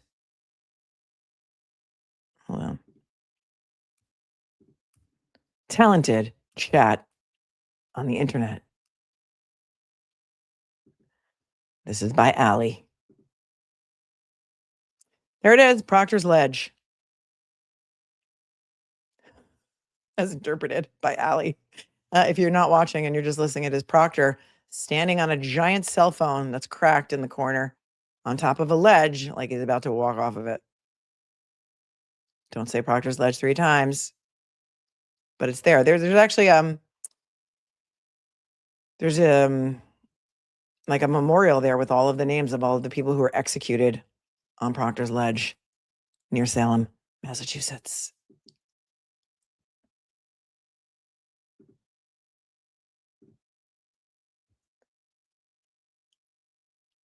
The federal government inserted themselves in this case for what reasons I do not know. But they all have done. Okay, I got to start. I got to go back to one. Me. The federal government inserted themselves in this case for what reasons I do not know. And all they have done has given validation for the media and the online bloggers to attack the state police and the state's witnesses. I don't know. A lot of people can make up their own minds and they watch 2 trials and, your behaviors and your testimony and telling the guy never went in the house and there's a man passed out. There's a man passed out in the snow. There's a guy passed out. He's unresponsive. Can you come quick? I don't know. He got out of the car and 227. HOS long to dying cold.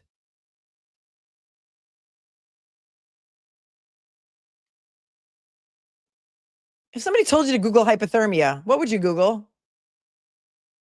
Would you Google hypothermia, or would you Google HOS long to die in cold? Or how long to die in the cold? Or how long does it take to die in the cold? Or would you just Google hypothermia? I don't know. It's just like a common sense question. Right?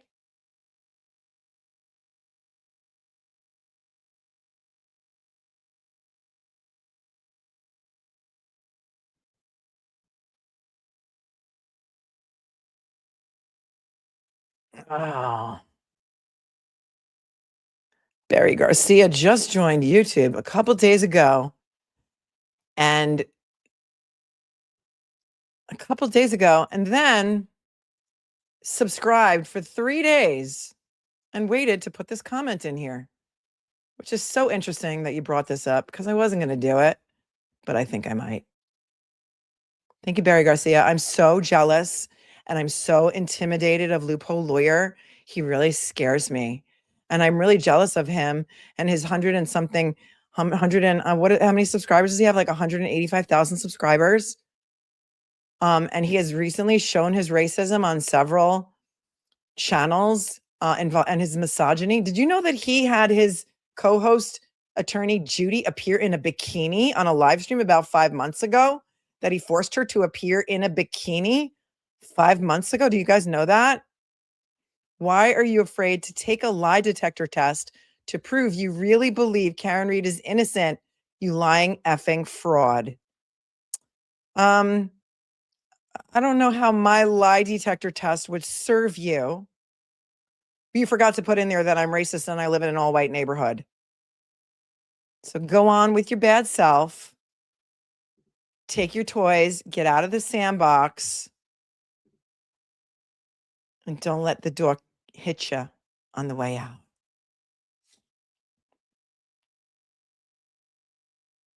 Yes. Oh, yes. Oh, yes. All right, we'll get into it. All right, here we go. During the federal investigation, private text messages from Michael Proctor were submitted to counsel in the Karen Read trail. One of my pet peeves is when people say trail instead of trial and don't catch it. But that's just one of them. I guess that's my jealousy for Loophole Lawyer. I'm so jealous of him. I'm so intimidated by him.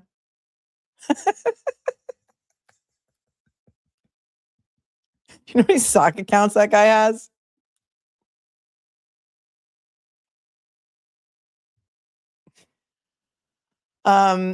What we did not see was any collusion or conspiracy to frame Karen Read in those private messages because, all caps, it did not happen. Well, Michael Proctor may be stupid and he may be a racist and he may be bigoted and he may be a misogynist and he may be a homophobic, but he's not dumb enough to put his, collusion and messages about his planting of taillight or anything else, if that's possible, if he did it, in my opinion, on his cell phone. Maybe he had a burner phone. Maybe they did those conversations in private. I mean, yeah, like in person, because remember in the group text messages of Matt McCabe's family, it said, don't want to text about it. We'll find out more tomorrow. Right? Yep. Well, yeah, but Matt McCabe wants everyone and their mother to believe what we did not see was any collusion or conspiracy to frame Karen Read in those private messages because it did not happen. What I do not understand is why the federal government felt that it was important to share those private text messages, but at no point did they find it important to share that there was no conspiracy or cover-up of the murder of John O'Keefe. The cover-up and the conspiracy is proven by the mere fact that John O'Keefe was not hit by a car, and a car did not hit John O'Keefe. Therefore, something else happened. And therefore, taillight must have been planted because Karen Reed's taillight wasn't broken. How do I know? Because the tow truck driver, that receipt just came out too in this recent dump, didn't note any damage on the tow receipt. Diamond Towing, I think it's called. Has anyone ever had their car towed by AAA? Just as an example. AAA comes to tow your car. They send a tow truck to come and tow your car. They take pictures of every single angle of your car. They walk around it with a flashlight to make sure there's no damage on that car because they don't want to be blamed for any damage. Okay? If the taillight was smashed in the Dighton driveway, Michael Proctor would have taken a picture of it. Yuri Buchanan would have taken a picture of it. Because, I mean, despite the fact that they want everyone to think that they really suck at investigating crimes, I'm sure they know that they should have taken a picture of that taillight, but they didn't. Diamond Towing didn't. And the tow wasn't very expensive either. It was like $200. Something was crazy. And they towed it pretty far away. Of course, if you have AAA, which I also recommend, you get free tows for a certain number of miles. Oh, please. I mean, I might have to go soon because I got an appointment to get a lie detector test after this. So, we might have to make this a short one. Rental cars do the same thing. They do. But, that's just common sense. We bring to this case common sense and logic. Imagine that. I know it's a crazy concept. It's a crazy concept because Matt McCabe, don't you know who he is? Don't you know what it is that he does here? He doesn't understand why the federal government did what they did. And then he says, since this investigation became public at the hands of the defense team leaking this, we have watched multiple innocent state witnesses be tormented and accused of the murder of their friend. Oh, you mean the guy who never went in the house? You mean the man PS'd out in the snow? Now he's your friend? Oh, now he's your friend. Okay. All right, cool. Because we read another email on Friday where he also did say like a dear friend or something. Oh, thank you, Farm Girl. You have to check, if you're going to buy merch, check the size chart. Please check the size chart. But listen, Spreadshirt is very good. If it's too small, if whatever you bought is too small and you call them, they will likely send you a bigger size. But do check the size chart as always. Thank you, Farm Girl. So, give them a call. Give them a buzz. Or send them an email. They're very easy to work with.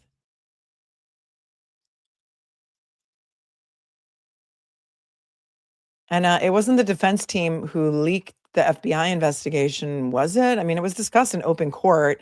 I mean, Josh Levy, who was the acting U.S. attorney at the time, had a conference call with both Adam Lally and the defense team and said, in good conscience, I can't allow this Karen Reed persecution to go to trial. And he turned over 3,000 pages to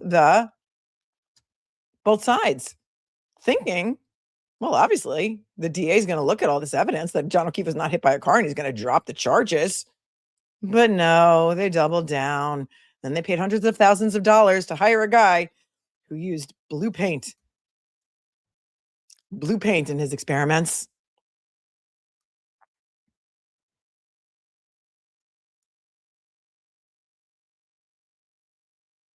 When, in fact, all the witnesses tried to do was help. Help telling him the guy never went in the house? You didn't see anything.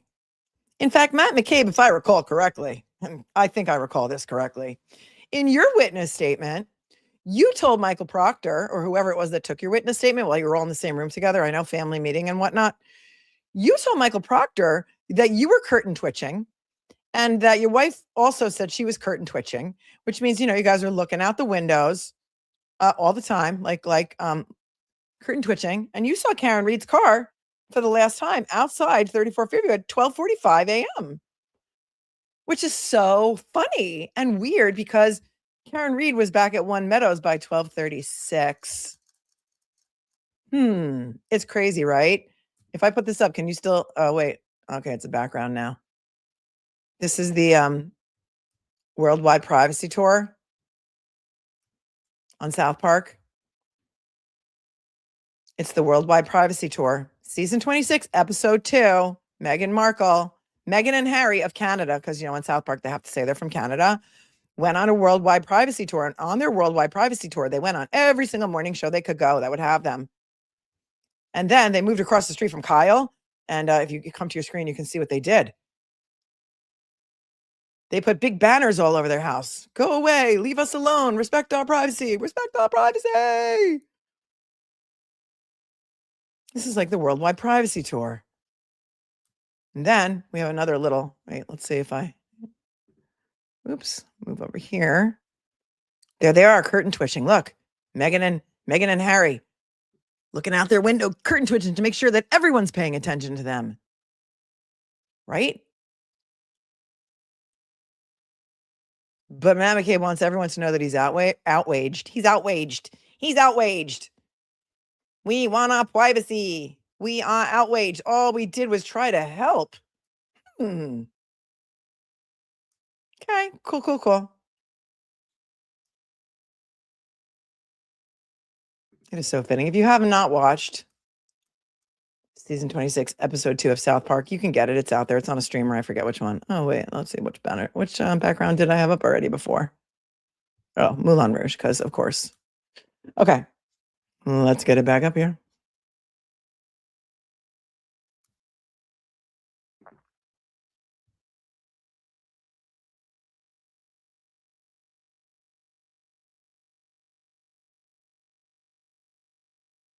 Since this investigation became public at the hands of the defense team leaking this, we have watched multiple innocent state witnesses be tormented and accused of the murder of their friend, when in fact, all the witnesses tried to do was help.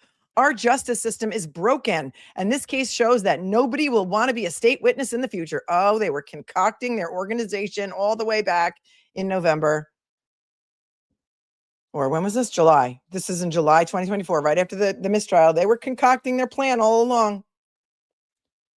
Nobody will want to be a state witness in the future. You know what's so funny about that, Mr. McCabe? Hank Brennan didn't call you to the stand in trial number 2. Adam Lally is the one who called all yous to the stand. You's testimony wasn't even necessary. Think about the difference between trial 1 and trial 2. Who from inside the house was called in trial 2? Only Jennifer McCabe? Brian Albert wasn't called. Nicole Albert wasn't called. Matt McCabe wasn't called. I think maybe Julie Nagel was called. Maybe Sarah Levinson. But none of the HOS defendants, as we know them, were called. Julie and Chris Albert weren't called in trial 2. So blame that on Adam Lally. Okay?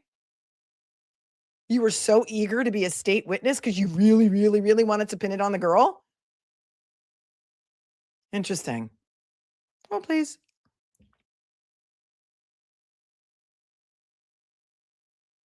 Oh, that's right. The Guzma coma score. Thank you for reminding me of that. Green-eyed Southern girl asking, who did he ask? Was it Dr. La Posada, Queen La Posada? Brennan was like, have you heard of the Guzma? No, what did he call it? Yeah, the Guzma coma score.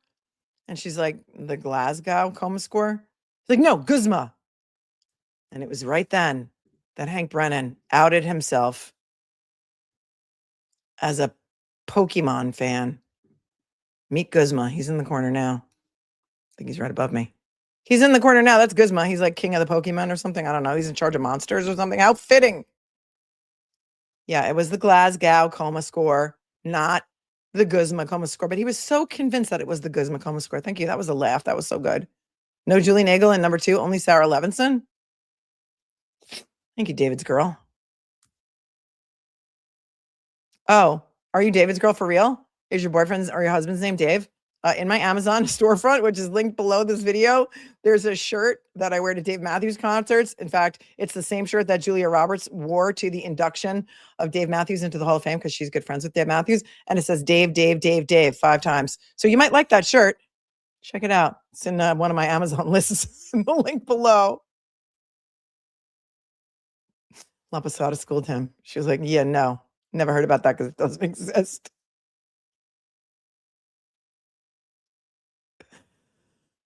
Our justice system is broken. It is broken, Matt McCabe. You're right about that. The justice system is broken because when an innocent woman can be tried twice for murder, for a car accident that didn't happen because, physics, medicine, science, injuries, it sure is broken. In conclusion, I understand a suspension of Trooper Proctor for his unprofessional behavior is warranted, but in no way should you terminate a great officer of the state. As a Massachusetts state trooper with a young family and a life in law enforcement in front of him, you should not take that away from him. You are aware that Trooper Proctor did not compromise the state police investigation into the death of John O'Keefe. You think Maura Healey paid one bit of attention to this case at all? Okay, go on with your bad self, Maddie. You are aware that Trooper Proctor did not compromise the state police investigation into the death of John O'Keefe. As the leaders of the state of Massachusetts, you should not cower and let the Free Karen Reed group direct and bully you into a regrettable decision. They are trying so hard to keep Michael Proctor employed. I wonder if there were threats made, like, if I lose my job, you're all going down. Because, like Billy Joel sings, we all go down together, right? And we will all go down together. It sounds like an intimidation letter to me. I'm just saying, Sam.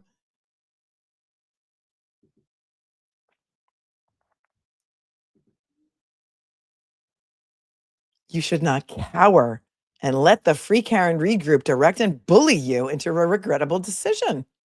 Sounds like a threat. Governor Healey and Colonel Mon, I plead with you to make a statement that shows support for your team, capital T. There's no I in team, Matt McCabe. There's no I in team, and this is all about you. I plead with you to make a statement that shows support for your team. Well, here's the thing. You might have had control over Michael Morrissey and him putting out a statement on your behalf and the behalf of Colin Albert, because he mentioned Colin Albert's name more time in that hostage video than he did John O'Keefe's name. Just saying. And I'm sure you'll be questioned about this email in your, at your deposition that is forthcoming, even though you try and keep dodging it. None of you want to testify. You've only given like 3-day windows when you're possibly available.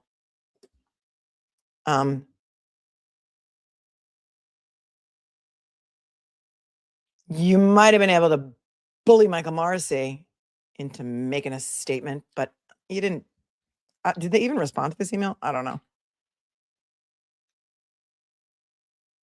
Stand up for the men and women of the Massachusetts State Police and stand behind their investigation and the charges that were brought against Karen Reed. He's begging. This is desperation at its finest. The removal of Trooper Proctor will only continue the charade that Karen Reed and her defense have unleashed on this great state and will compromise the state's retrial of Karen Reed. Oh, you really, really, really want to play charades, huh? You want to play charades? Sounds like, looks like 2 words, Proctor's ledge. Look who's standing on Proctor's ledge now. I'm just saying. My opinion. This reeks of desperation. Thank you very much for reading this, and I hope you make the right and ethical decision to keep Trooper Proctor on the job. XOXO. Best regards, Matthew McCabe, Canton, Mass. Right, and ethical. Yeah, that aged nicely, didn't it? Yeah, because that was only the tip of the Proctor iceberg. That was just the tip of the Proctor iceberg. Oh, I love this. Nikki Jones says, Harry Styles just broke records previously set by Coldplay and Taylor Swift for the most concerts performed at Wembley during a single year. 12 or a solo artist during one concert. It was amazing. It was amazing. It poured rain, but it was amazing. What a performer that kid is. Pat Ray says, what is the or else that I'm detecting underneath this tirade? Political damage? Wild. Somebody knows where all the bodies are buried. Somebody knows all the state secrets. I mean, it's the only logical explanation, right? Just the tip. It's just the tip. Bobby Strapper keeper knows. It's just the tip. Laura says their gaslight keeps dimming the day. I know it. Welcome, new members, Haley Wood, Johnny Michelle, Jen Couture. So happy you're here. Sup, Bo? Here for the long haul. Justice for John O'Keefe. Oh, it's coming. It's a-coming. Their time is going to come. You know, whoever it is. Whoever it is, their time is going to come. MF says you can still buy from Bed Bath & Beyond online. Oh, yeah, that reminds me. That is true. That you were absolutely right. And let me tell you something. Well, if your kid is moving into a dorm, you don't need furniture. But if your kid is moving off campus and you need furniture, I got some amazing quality furniture from Bed Bath & Beyond online at the fraction of the cost that it would cost you to go to any real furniture store. All right, you got to put it together, or you got to hire a TaskRabbit to put it together. Another pro tip for moms and dads moving their kids into a dorm and or off campus this year, go to Home Depot first thing and get an electric screwdriver. It will be the best investment that you will make, and your child will have an electric screwdriver for the entire time that they're in college, because they need to put a lot of stuff together. And the furniture that I got from there was really stylish and really nice and well made. And after we put that together, I felt like I really had accomplished something, because it took forever, but it was worth it. A bed and a dresser. Just me, Jade. Welcome. Became a member. Shelly XOXO says, behind as usual, Bed Bath & Beyond is back. They merged with Kirkland's. But there's no store, right? I did order, like I said, I did order furniture for one of my college kids online, and the furniture was really great quality, and they have really nice looking stuff. It was very like mid-century modern, Mad Men-ish. Also, my first concert was Whitney Houston in the 80s, and my best hands down was Prince, front row. That's amazing. Thank you, Tortoise Interference. I'm sure that Emily C. will be furiously writing Matt McCabe's diary and or his letter. Kathy, thanks for becoming a member. Hey, Matt, did the guy go into the Asian house as overruled sit down? Pat Ray says, I think the union is protecting the rest of the police from that phone data being let out, not protecting Proctor, the person. They don't want him on the stand. Chip, you in danger. Zoe says, Colin has experienced unprecedented heat and humidity in the past week, hotter and stickier than anything Colin's felt in his entire lifetime. Residents of South Carolina thought, meh, it's slightly unpleasant. Well, I guess if he doesn't quit after this, he's in it for the long haul. That's a glorious ledge, says Astro Stephanie. Thank you. Thank Allie, she made it. CCC Go. I donated my 2 cents to the Testify website with the comment, liars, and got an email solicitation from Matt McCabe the next day. So intimidating. Oh my gosh. Don't do it. Thank you, Noni Lady, for being here for 32 months. You're amazing. Gigi's here. She says Gigi just might know some people that drive ice cream trucks. You ever need that. More than ready to buy you a snow cone. Oh, thanks, Gigi. With all this heat and all, Gigi loves the ice cream truck. They do lie detector tests also, 2-in-1. Oh, thank you. Thank you. I've been demanded to take a lie detector test, so I will definitely look into that. Thank you. Be a 50, because you're amazing. Overruled Set Down says, Matt said he saw the K-turn in the snow. That's right. The tire tracks. Yep. The snow where you could track a cat. He did say he saw what looked like the 3-point turn tire tracks from the curtain twitching that he was doing. Right. I remember. You're awesome, Liz Allen. You are awesome. Thank you for being here for 18 months. Charles has been here from South Africa for 16. He said, did he BCC all his crew? Yeah, he did. Oh, I don't know if he BCC'd. Yeah, probably. We can't see that part, but I'm sure. They, didn't they have a publicist at one time? I don't know if that was ever proven, but well, we did know. Okay. You know who this David Traub opened his own PR firm. And this year alone, I think Michael Morrissey has hired him to the tune of something like $10,000. Remember we had the receipts on that one day? Yeah, it's like Traub Communications or something. Just saying. Oh, please.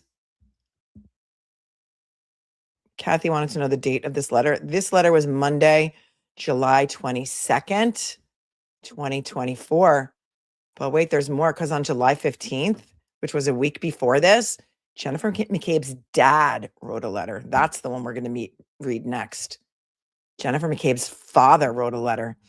Joey Three Sticks, if you live in Norfolk County, please register to vote, either as a Democrat or an independent, so you are eligible for the September 1st Democrat primary. This will decide the race for Norfolk County DA. Thank you, Joey Three Sticks, for your $50 super chat.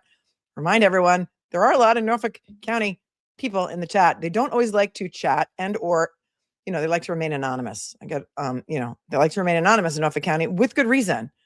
Listen, if I could wind up in an email getting forwarded to Brian Tully, certainly if you live in Norfolk County, they'll be able to find you. Thank you for your 50. Josie Lou, thank you for your 50. Last phone call between John, Jen, Matt ended at 12:19:36. Only 1 minute and 34 seconds later, he gets out of the car. Jen, Matt, and Chris were the last to talk to John 5 minutes after John's cell registered its owner's last activity at 12:24:38. Witnesses? Nah. I mean, is it possible? Because we know he put his phone in his back pocket, right? Because we saw him in the bar take his phone out of his back pocket a couple of times. I mean, is it possible that he could have dropped his phone outside on his way up the driveway into the house? Who knows? So many things could have happened. What we do know is John O'Keefe wasn't hit by a car.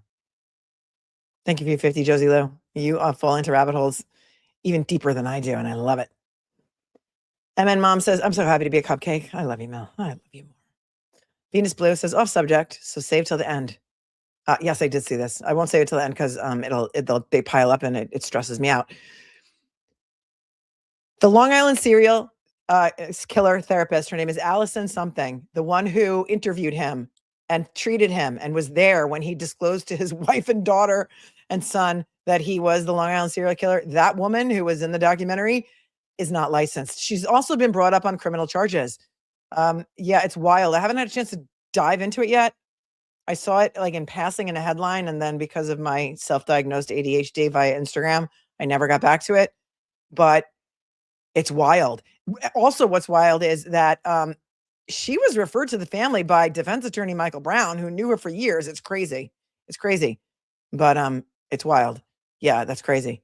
I love you with all my heart too. Thank you, Venus Blue. All right, let's go to the next email, which is from Jennifer McCabe's father. His name is Harold Weeks. He wrote this 1 week earlier to, well, it's from Pauline Weeks. I guess that's her mother. Maybe they share an email address, or he sent it from her email address, which is redacted here and with good reason. And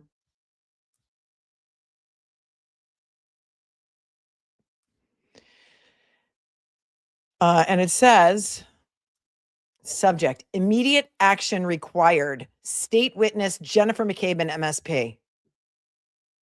I mean, interesting how Jennifer McCabe didn't write her own letter. She had her husband write one and she had her father write one. So his email was addressed to everybody.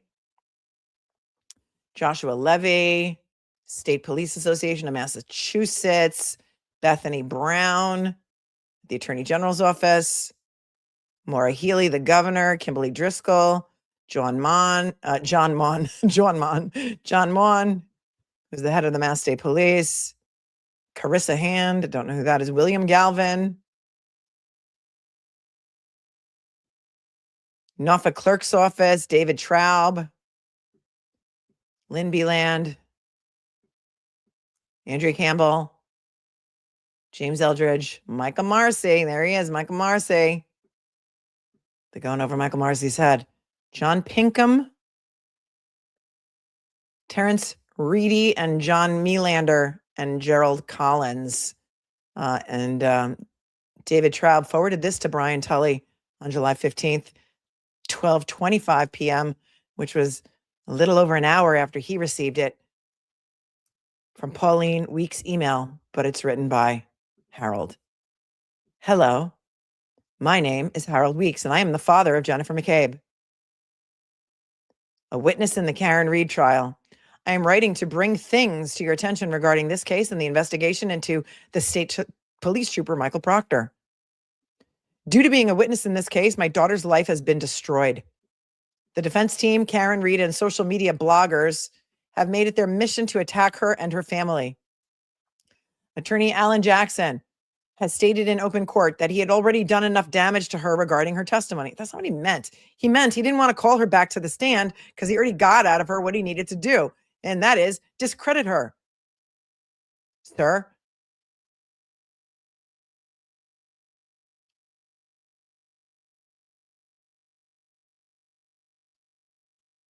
the blogger calls her a murderer. His followers stalk her, take pictures, yell in her face, drive by her house, and scream profanities. Is there any video of that?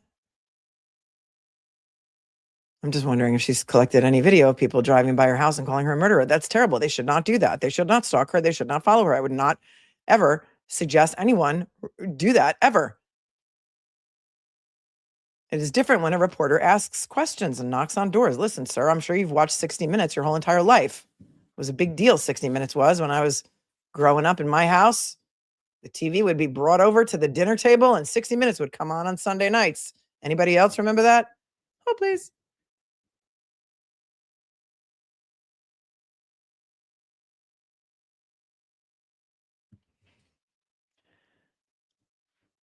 Notice how they don't name the blogger. They just assume that everyone knows the blogger. What, are you afraid if you say Turtle Boy 3 times, it's going to be like Beetlejuice? Like, what are we? The blogger. Okay. She can't go out in public alone. Yeah, you know what she did? Well, because there's emails and text message. There was a text message group thread with like, remind me who was in it. It was Jen McCabe, Lindsay Gattani, Kate Peter. Was it Kerry Roberts? How they were, remind me, because I don't want to conflate anything or say anything wrong. But there was a group message about them going to the Omni Hotel at the Seaport to look for Karen and Alan. Was she in on that text message thread?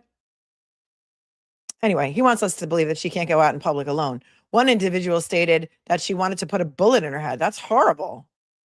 Did they prosecute that person? Why?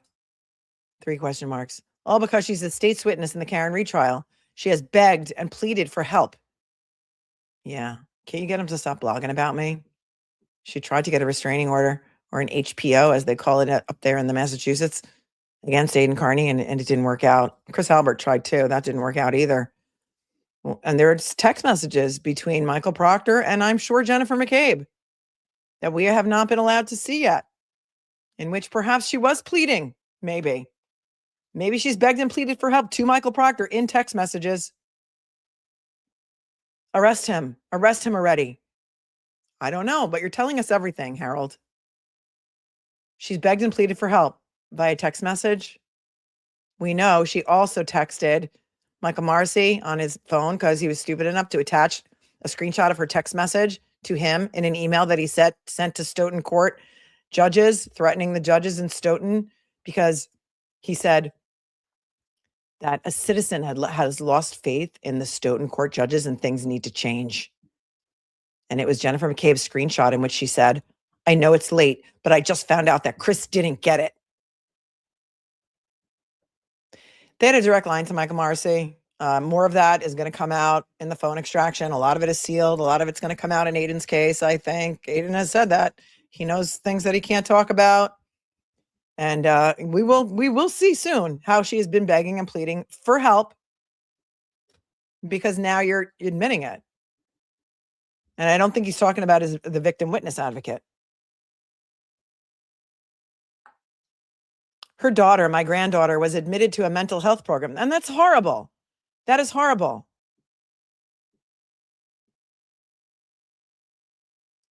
But again, why are you putting your granddaughter's private health information out there into the public sphere? You know who else did that? Carrie Lama Mama. Carrie Lama, who's one of the forensic for on the HOS defendant's YouTube channel, is the self-proclaimed best friend of Jennifer McCabe, told that to that guy, M. William Phelps, who did that podcast, Body in the Snow or something. And her voice is on there talking to him, telling him that some of the children have gone for mental health treatment, inpatient and outpatient. And that is horrible. I'm not going to speculate about which granddaughter that was, but I know they have more than one daughter. I've never, ever heard the names of the other three, and I've never mentioned the names of the other three, nor would I. No, the Kevin Weeks from Whitey Bulger has been debunked as no connection.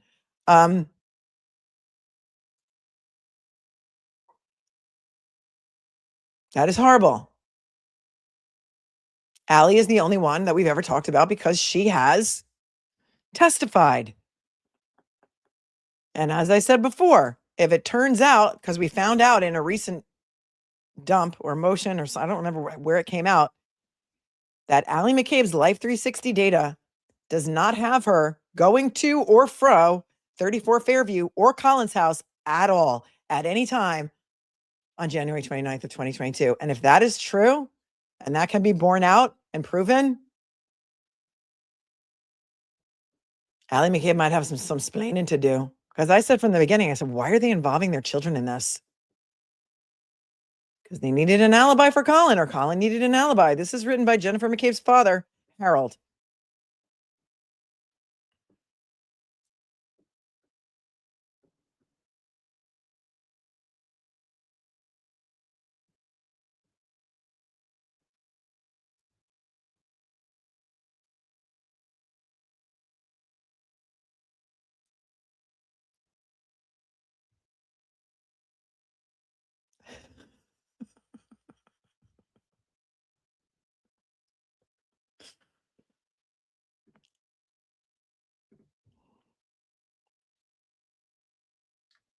Her children have been sexualized. Her family is attacked over social media daily.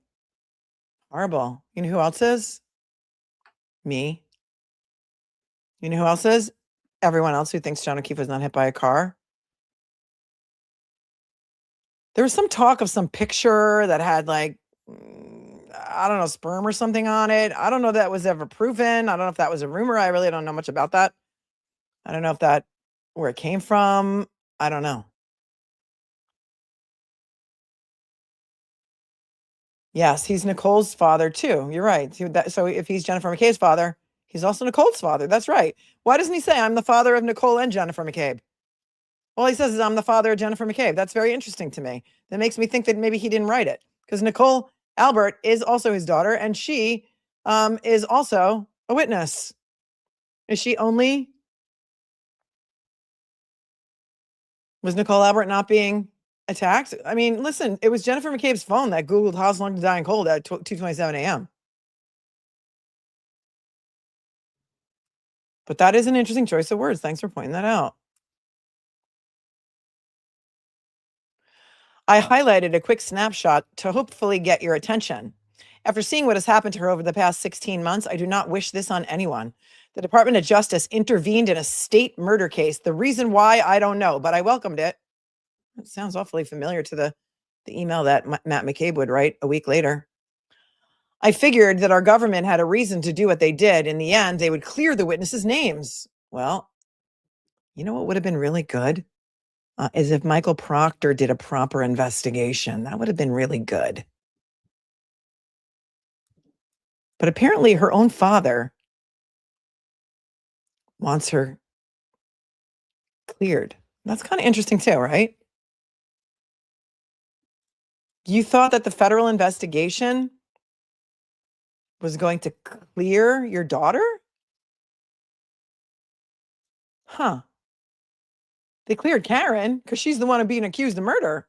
But why would they clear your daughter if your daughter wasn't ever accused or even a suspect? Is Jen your favorite? Tell us Jen's your favorite without telling us Jen's your favorite. Right. So they welcomed the Fed's involvement until their investigation did not have the outcome they preferred. That is correct. JP says, didn't Jen McCabe lie to the FBI when they interviewed her? Why would they work to clear her of anything? That's right, she did. She lied to the FBI. And she lied to the FBI before Aidan Carney, the blogger of whom you speak, ever even wrote his first story. She lied to the FBI in February of 2023. Why would she lie to the FBI if she had nothing to hide? Right? She thought they were traveling salesmen trying to sell her a what were the name of those door-to-door vacuum cleaners? Electrolux vacuum? Is that what you thought? They were trying to sell you an Electrolux vacuum, so you lied and said you were Nicole? Why would you lie to the FBI and then lie about who you called while the FBI was outside your door before Aidan Carney ever got involved in this case? Listen, it's the sus behavior that you and your family, not you, Harold, because you didn't do anything as far as I know. The sus behavior of your daughters and their husbands and others, it's the sus behavior that makes people think that they got something to do with it. Interesting. Oh, please.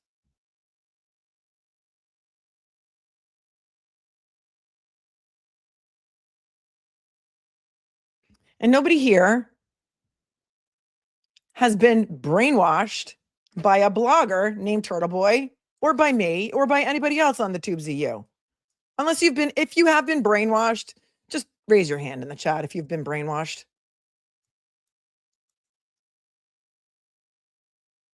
She lied. She shut down the interview after 10 minutes. And then she also said that she only called 2 people when she really called like 5 people. She left out 3 people that she called.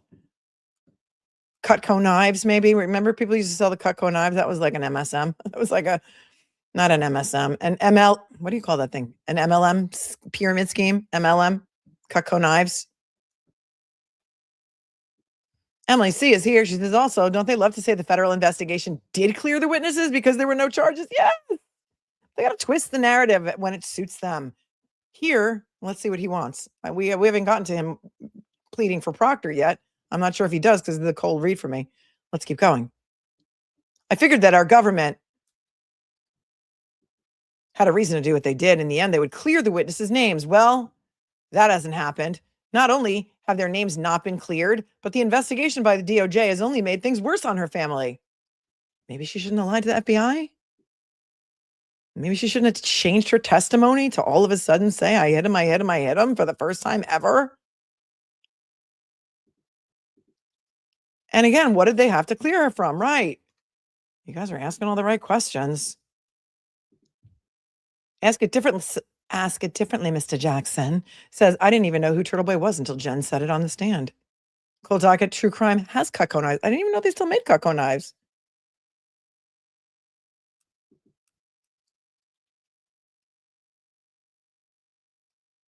Pat said, I found out Turtle Boy exists when Jen mentioned him on the stand. She sounded as crazy as she is. Right. How many more followers did Turtle Boy get when she named him on the stand? A lot of people must have been like, what? Who's that guy? And then they started reading all of his reporting and all of his investigation that he did on this case, which was way more than the Massachusetts State Police ever did. That's for sure.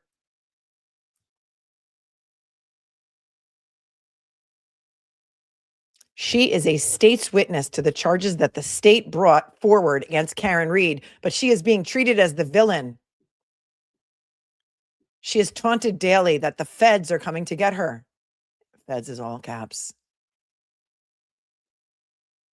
I feel that our government has failed my family, friends, and our state and local law enforcement. This imaginary conspiracy that the defense has created with the help of social media bloggers, plural, has taken a toll on everyone involved, from the DA's office, the state police investigation team, the Canton police, the Canton fire department, the medical professionals, etc. Well, that's the job they signed up for. I'm just saying. You're concerned about the toll that it's taken on Michael Morrissey and Adam Lally? Okay. The real investigation by the federal government should be focused on what Karen Reed and her defense team has done.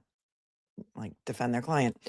They have created a mob mentality who are intimidating and bullying. It says bullying, B-U-L-L-I-N-G. Bullying their way through the judicial system. It's time for you to stand up and do what is right. Up is all caps. At this time, your focus is on Trooper Michael Proctor, a good officer who has made a mistake on private text. Private is capitalized and text is capitalized. You know what that reminds me of? Stand up. Gotta stand up next to you and defend her till the end. God knows I love this land. God bless the USA. If you haven't seen the clips of Yuri Buchanan singing that song at karaoke on his Norwegian cruise that he's been on this past week, he's out there living his best life, singing karaoke. That was the song, one of the songs that he God bless the USA. English is his third language, and he wanted a dictionary to look up the word theory, but stand up. He made a mistake on private text. Oh, this didn't age well either. Yeah, it's odd they don't mention why people see her as a villain, says Pat Ray. Is it because the 227 search? Because that was Jen's own search data, not a concocted lie. They were not mistakes. They were intentional, says Tan the man. Karaoke is his second language, says Emily C. Please remember, these were private messages. We have heard before from political leaders that the private life is just that, private, all caps. Michael Proctor, along with other law enforcement, DA Michael Morrissey, MSP Brian Tully, MSP Yuri Buchanan, spelled it wrong, MSP John Fanning, and Canton Chief Helena, spelled Helena wrong, Rafferty, have all tried their best to help the witnesses in this trail. And I have nothing but the utmost respect for them. Oh boy. I don't know what Harold Weeks does for a living or did for a living. Is he law enforcement? I have no idea. I don't really want to dox him, but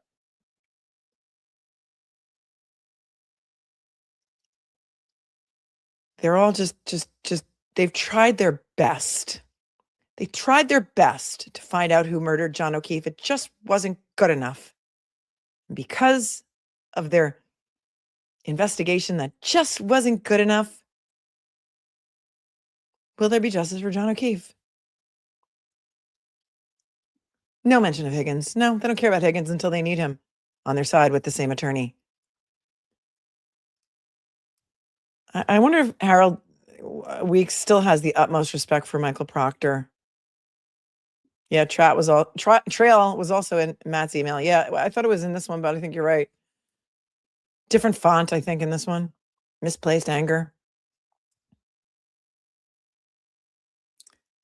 She is only one of the witnesses. There are many more that have their own stories. Yeah, like your other daughter, Nicole. No mention of Nicole, which makes me think maybe Jennifer McCabe wrote this. It's all about her. She is a wife, mother, daughter, sister, and friend. I ask you to imagine what is happening to my daughter and her family and put yourself in my shoes. She didn't ask for this. She's not a public official. She is the state's witness. No apostrophe. And this case has destroyed her life. She is still standing. Oh, though her life has been upended, she is still standing because she is here for the real victim, John O'Keefe and his family. I mean, yes. Forgiving River says, very little of what she said on the stand was based on memory. She spent her time asking for records, playing games with AJ. I didn't see a person that just wanted to tell the truth. Right. Remember, he handed her grand jury testimony and he said, where in there in your testimony, find for me the place where you said in front of the grand jury, I hit him. And she said something like, it's like 227 pages. Like, you want me to read it? And he's like, yeah, go ahead. I got time. Objection. Sustained. And Alan Jackson was like, because it isn't in there, is it? And of course it's not in there. I don't really know if it was 227 pages, but it was something like that.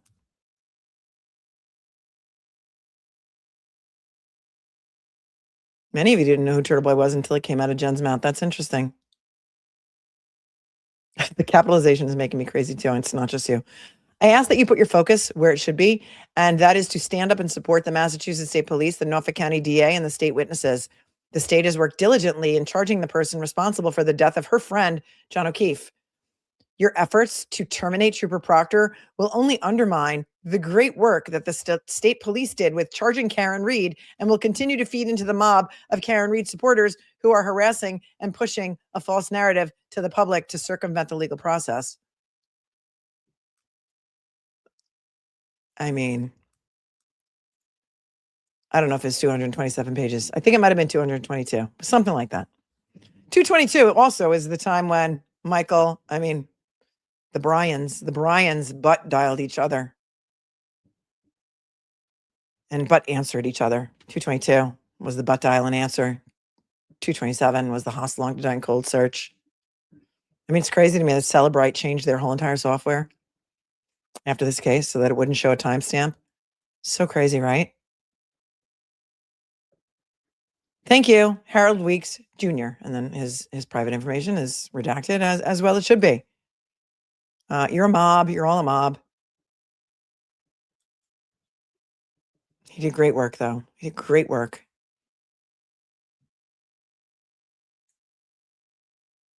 I don't know. I don't know if he's law enforcement. I mean, I get that he's sticking up for his daughter. I don't know that he even wrote this. But again, there's a reason. I mean, you only need to look at context, Louis. There's a reason why they really, really, really didn't want Proctor to be terminated. And I don't know what it is. Will it be in his phone? I guess we'll see. But wait, there's more. Because of course there is. We can't stop there.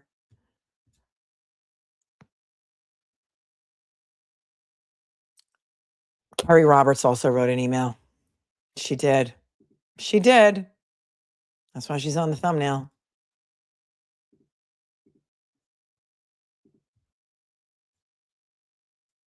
This one came on July 10th, 2024, 10:57 p.m. No, I'm sorry. She wrote it July 10th, 2024 at 3:32 p.m. And it was forwarded by Michael Morrissey to John Fanning, Yuri Buchanan, Brian Tully, David Traub, and Lynn Beeland at 10:57 p.m. At least it was from Michael Morrissey's his official email, because it says NFK. What was his private email that he also used for public business? Something like cheesybanana@aol.com or something. Was it cheesy banana? Something like that. Yeah, you can't make it up. Why do you think he calls himself cheesy banana in his AOL email? I don't even remember if it was AOL, but it was something weird. It wasn't Gmail. Here it is. I didn't read this yet. This is going to be fun. From Kerry Roberts, dated July 10th, 2024. Justice for John O'Keefe should be the goal. Well, O'Keefe should be O apostrophe. There's no apostrophe and no capital K, but I thought he was your dear friend. You can't even spell his name right. I hope this message finds you well. Wait, who did she write it to? Wait, why is there no? Did she only send hers to Michael Morrissey? Because look, there's no list of people that she sent it to. Isn't that weird? Wait, hold on. Matt McCabe, we saw who he wrote it to, and a whole bunch of others. Harold Weeks, we saw who he sent it to. And then David Traub sent it to Brian Tully. Why is Brian Tully the one getting all these emails? We don't see who it's to. Isn't that weird? Was it proctored? Was it doctored? Was it proctored? Was it Crawford? So many new verbs. So many new verbs we have from this trial. Trails from this trail. Happy trails to you. It doesn't say who she sent it to, which is interesting to me. I wonder why.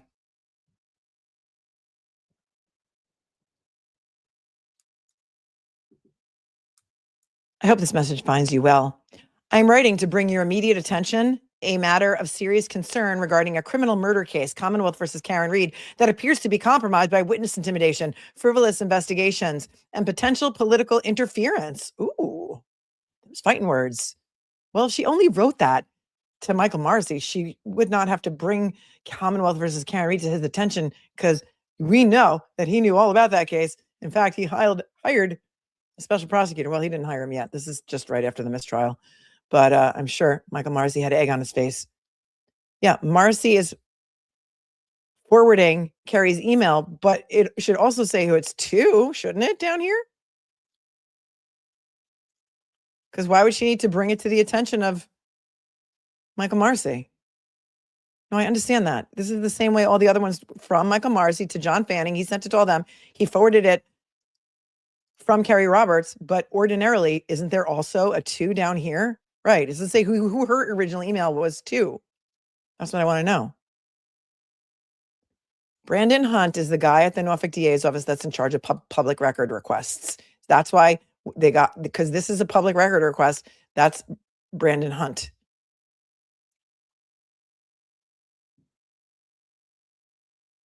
When he forwarded, he deleted the recipients. I don't know. I don't know. You armchair detectives are good at this sort of stuff. I'm just pointing out the things that I notice. Political interference. Oh, there's political interference, all right, but not on the side that you think it is. Recent statements and actions indicate that government agencies and elected officials may be conducting investigations for political motivations rather than impartially pursuing justice. The integrity of our legal system depends on protecting the civil rights of law enforcement officers and witnesses. What about the civil rights of the murder defendant? Does that factor into your equation at all? My rights are the most important rights.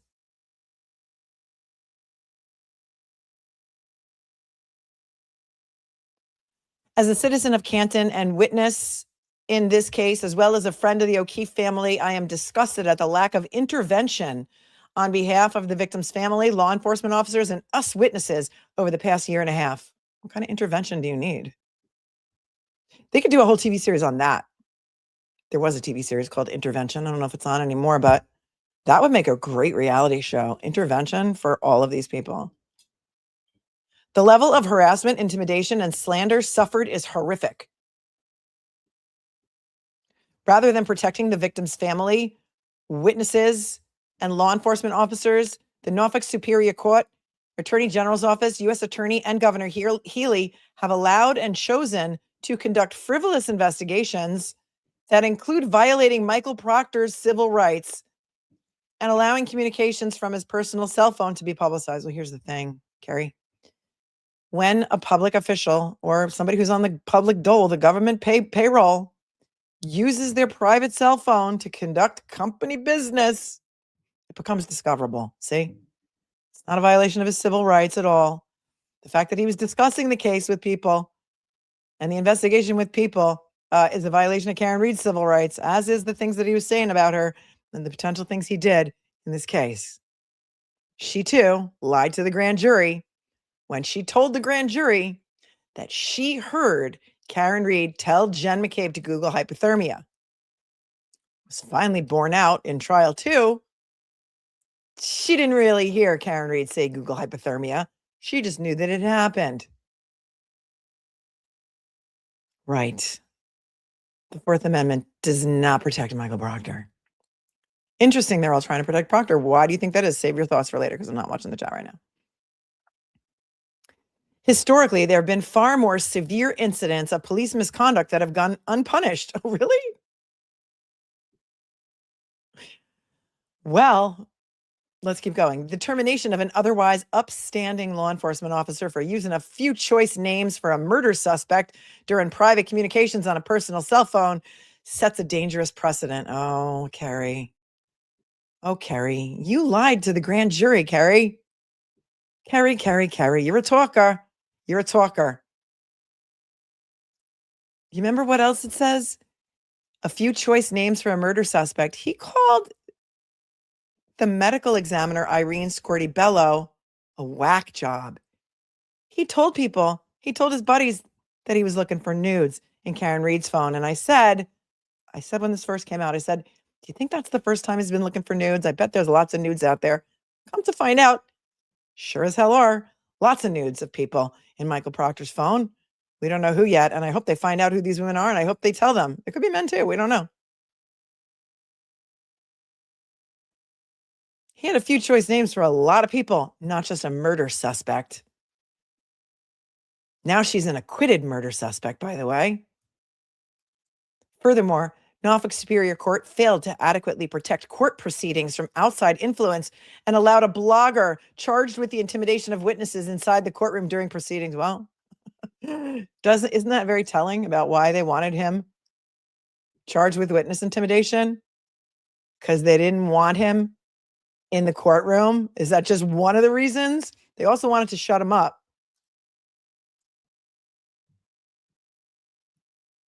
Remember how hard they fought to keep him out of the courtroom? And they put him on the witness list to try and keep him out of the courtroom, and it failed twice. Except I think he couldn't be in there when certain people testified, as I recall. But that's an interesting little nugget. Norfolk Superior Court allowed a blogger charged with the intimidation of witnesses inside the courtroom during proceedings. So you mad at Judge Cannoni too? You throwing darts at Judge Cannoni now too? Huh. Interesting. Interesting choice of words.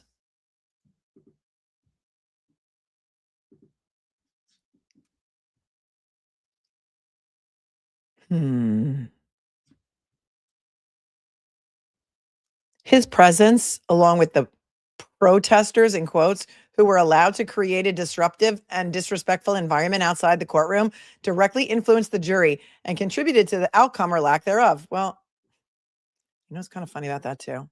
There was a buffer zone, right? There was a buffer zone for trial 1 and trial 2. Wasn't there a buffer zone for both?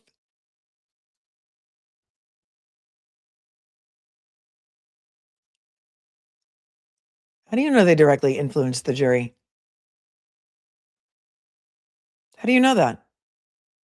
This was written July 10th. What was the date of her mistrial? July 10th, 2024. What was the day of the mistrial? Somebody in the chat must know it off the top of their head. I don't think any of the jurors had spoken out yet. And none of the jurors who did speak out said anything about feeling intimidated.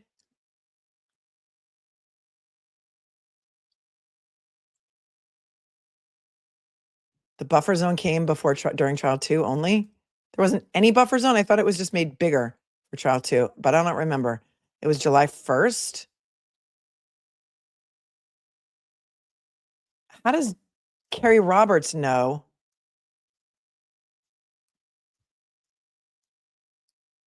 that Aidan Carney's present? And notice how nobody mentions his name. They just call him a blogger. So if this is going to be a good like court record, you need to say his name. They never say his name. It's like Beetlejuice.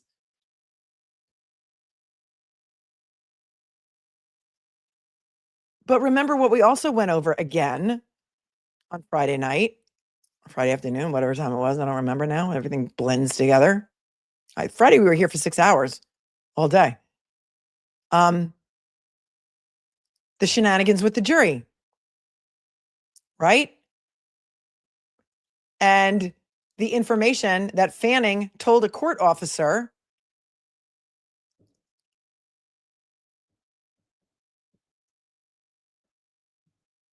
this was before trial 1, right? Fanning told a court officer, or was it before trial 2 now? Now I'm getting them conflated. I think that was trial 2 when the juror was excused for having a conversation at the VFW Hall or the Knights of Columbus or the American Legion Hall. Right. And I was thinking about this too, Bella Brat. Really? You think that it was intimidating to the jurors to look at Aidan Carney? What about the fact that Brian Albert and Colin Albert, the two of the third-party suspects, were staring the jury down during closings? You think that might have intimidated them more so than Turtle?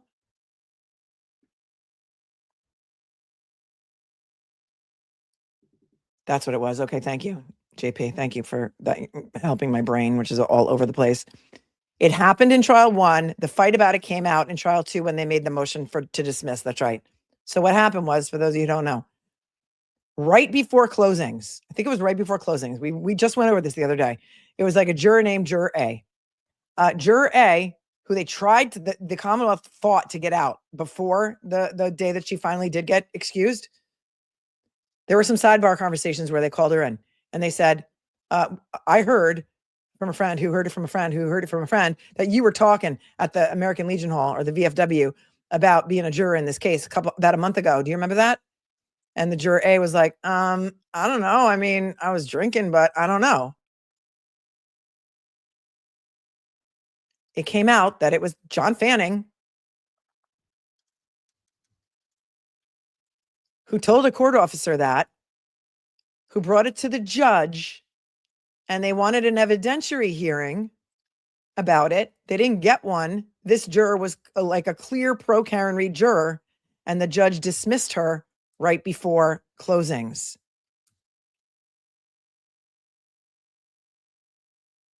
Okay. This was like right before the end of the trial. I remember that. No, there was another juror that was dismissed on the 14th of June. We went over that too, because I know that because that's the day that Mark Betterow and I were in court. This was right before closings. It has since come out that that juror was dating a police officer, I think from Dedham. You guys can tell me what the word on the street is. And I think she had like tried to break up with him or something right before this. Crazy. No, that is not true. Please don't spread misinformation. Victoria George was an alternate, and then she did go work for the defense for trial number 2. She was not excused. She was an alternate. Only the facts, please. Only if you absolutely 100% know, unless you're using your opinion, and then just say my opinion. In my opinion. Josie's like, yep. It's all connected. And some other people think that Fanning might have been, surveilling these people, these jurors. And she was also told that your conversation about talking about being a juror in this case may be recorded. So, you might want to tell us the truth kind of thing.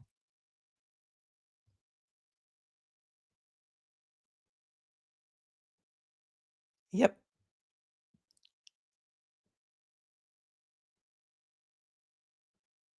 Efforts should be focused on upholding and protecting the judicial process. This is Kerry Roberts' email to we don't even know to who because it was deleted.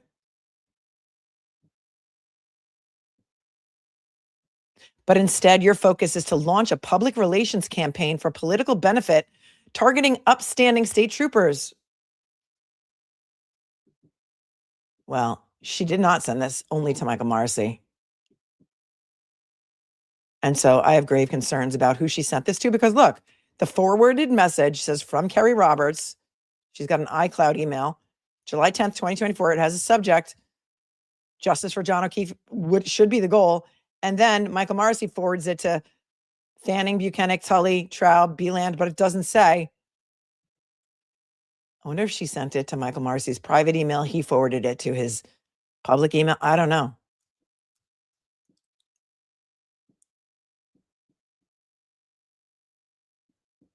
This is a clear misuse of authority or deviation from legal standards based on political motivations and potential personal connections. Oh, there's a lot of personal connections here, sweetie, but I don't know. I think you're looking in the wrong place.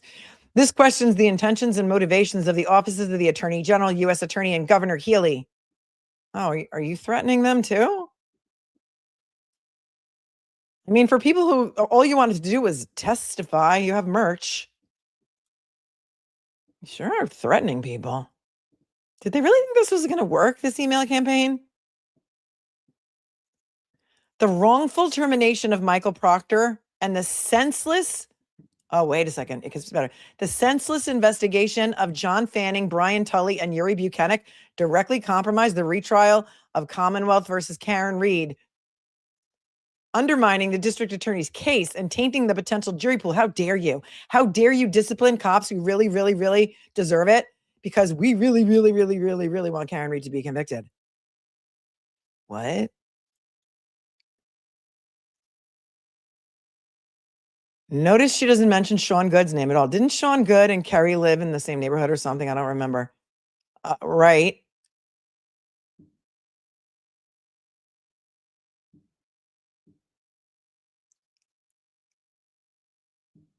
You want to talk about tainting the jury pool? Talk about Michael Morrissey's hostage video in August of 2023, where he called Karen's defense baseless and said, the intimidation and harassment of these innocent witnesses must stop.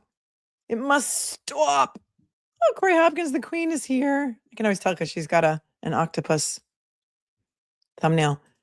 Is that from Emily C's chart? It says Corey Hopkins says senseless, but there were sustained findings against 2 of the 3. Darlene says, I can't believe how well Melanie recalls all these details. This has been my life for 2.5 years, which is wild to me. I'm in these emails. We're going to pull up on that next. If you haven't seen it, they've been on notice of me since some crazy person sent them an email. And I always had a feeling I was going to be in these emails because I too got a lot of crazy emails that were very threatening. And based on current events, all of those are, it's very interesting. It's just very interesting is all I could really say. Not only did these actions directly interfere with Commonwealth v. Karen Reed, but also Commonwealth v. Aidan Carney and any future civil suits. Oh, interesting. Were they planning their civil suits all the way back then? Kerry Roberts is not involved in the civil suits, but maybe her besties were. Because remember, before John O'Keefe's murder, Kerry Roberts and Jen McCabe had met one time 8 years prior when John O'Keefe took them to the Reebok outlet because he got a discount on sneakers. They were not friends at all. But after the morning of January 29th, 2022, when they found John O'Keefe's body, they have been attached at the hip ever since. Oh my goodness, listen to this. I ask that you postpone any actions or investigations of law enforcement officers until after these trials to retain the integrity of the legal process. I'm sorry. Do they work for you?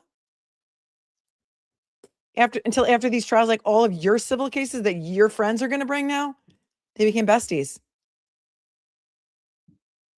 She lied for Jennifer McCabe to a grand jury. It doesn't get much bestier than that, does it?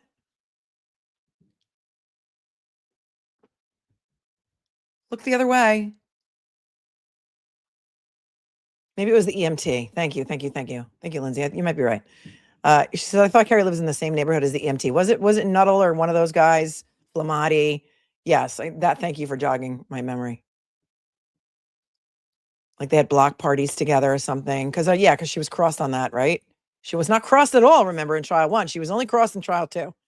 And I thought it was a big mistake in trial 1 that they did not. They thought she was just little innocent Kerry, who wasn't really involved at all, had all this trauma from finding her dear friend in this dead. They didn't cross her at all, remember? It was like no questions. Huh. Yeah, don't investigate them until these trials are over. These trials, meaning Karen Reed's next trial and any civil cases that anyone may bring, and the Commonwealth versus Aidan Carney trials and any future civil suits. To retain the integrity of the legal process, well, Norfolk County courts and integrity is kind of an oxymoron too. Michael Proctor and integrity, also two things that should never be in the same sentence. The O'Keefe family, witnesses, and law enforcement deserve better. Oh, the O'Keefe family 100% deserve better. My heart goes out to them. The O'Keefe family 100% deserves better. Because there was such a crappy investigation into the murder of their son. Everyone should be mad at Proctor, but here they are writing letters, emails to who we don't know, some of them, all of them, including the governor, to not fire Michael Proctor, even though he's the one who didn't do an investigation. Huh. Given the gravity of these concerns, she has grave concerns. She has grave concerns. Given the gravity of these concerns, I respectfully urge your office to initiate a comprehensive and impartial investigation into these concerns. Okay, Kerry, they'll drop everything and investigate for you. Your concerns are grave. We heard you. It is essential to ascertain whether any court proceedings or government activities have been influenced or driven by political considerations rather than legitimate objectives. I would submit to you that it is essential to ascertain whether any court proceedings or government activities or law enforcement activities have been influenced by the Canton Mafia, if it exists. Because, you're not allowed to talk about the Mafia.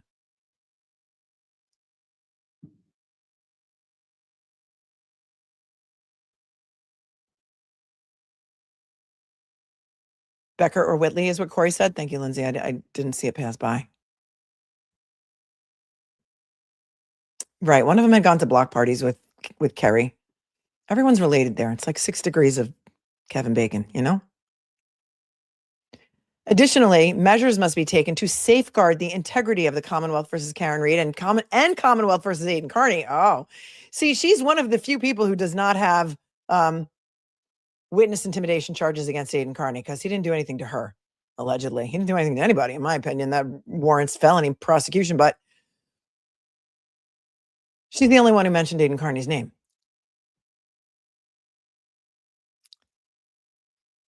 Safeguard the integrity of the Commonwealth v. Karen Reed and Commonwealth v. Aidan Carney by ensuring that legal proceedings are free from external influence and protected from political agendas. She doesn't even put an XO or any sort of kind regards, very truly yours, best, nothing. It just says Kerry Roberts. It's kind of cold, Kerry. Could have had a closing. That was July 10th, but wait, there's more. Wait, there's more. And this one is weird because it kind of starts in the middle. And it's just from someone named Julie. It doesn't, the last name is scratched out. So while I put Julie Albert's picture on the thumbnail, disclaimer, I don't know if that is really Julie Albert who sent this, but we'll try and use our context clues. But the weird thing about this email is that it starts in the middle of the email. This is the way it came out in the document dump. So it's kind of weird. If anyone has a page 1 to this, let me know, because this is where it comes out. This is where it starts. And it starts in, it starts out saying other important points that were not enhanced upon, and I don't think the jury will pick up on are.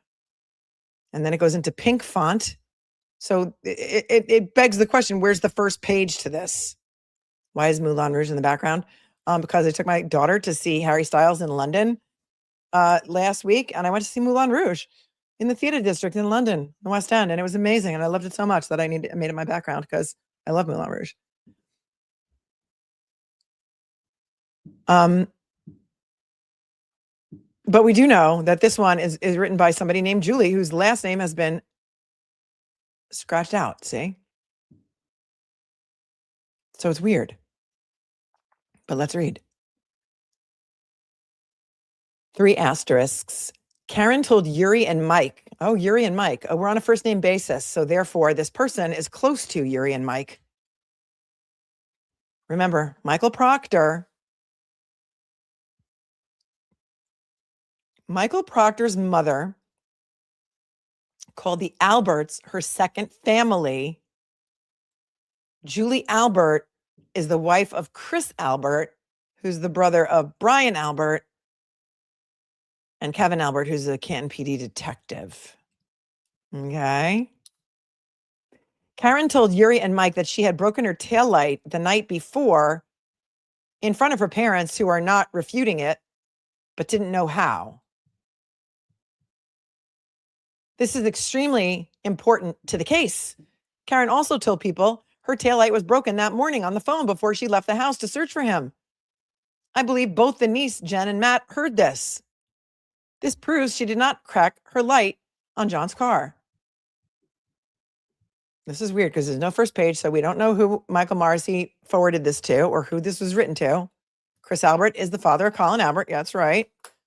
Julie Albert is the mother of Colin Albert. They both claim that they did not go to 34 Fairview that night, but you know and I know that in their original statements to police, they said that they followed to 34 Fairview after the waterfall. It's in there. You know it is. I know it is. Stories change, time drifts. It's a whole thing. So much paranormal activity was going on in the early morning hours of January 29th, 2022, all over Canton, but specifically in the area of 34 Fairview, that is wild.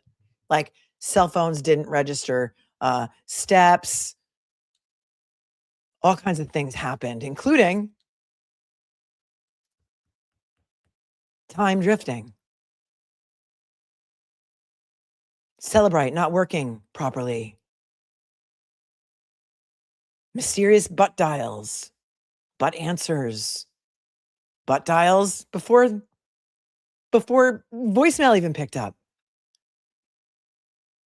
phone calls that were like 10, 11, 12 seconds long, but nobody claims they answered it. So crazy. Somebody sing Ghostbusters.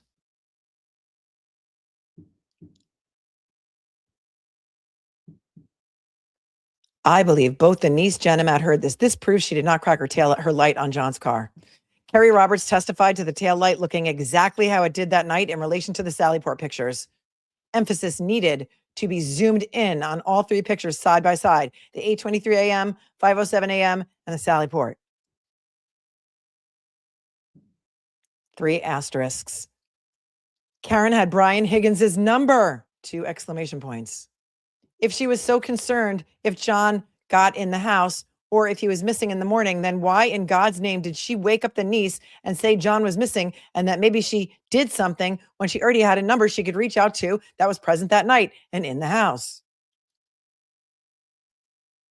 You know what else Karen said to Brian Higgins on the after John was pronounced dead? John's dead. And you know what happened? Brian Higgins never texted her back. Even though he was trying to get with her and be with her and have a future with her, he could have white knighted her in that moment. He never responded to her. I always thought that was so weird. And also, yes, Karen didn't know that Higgins was there because she didn't go in. Great point, Jeannie.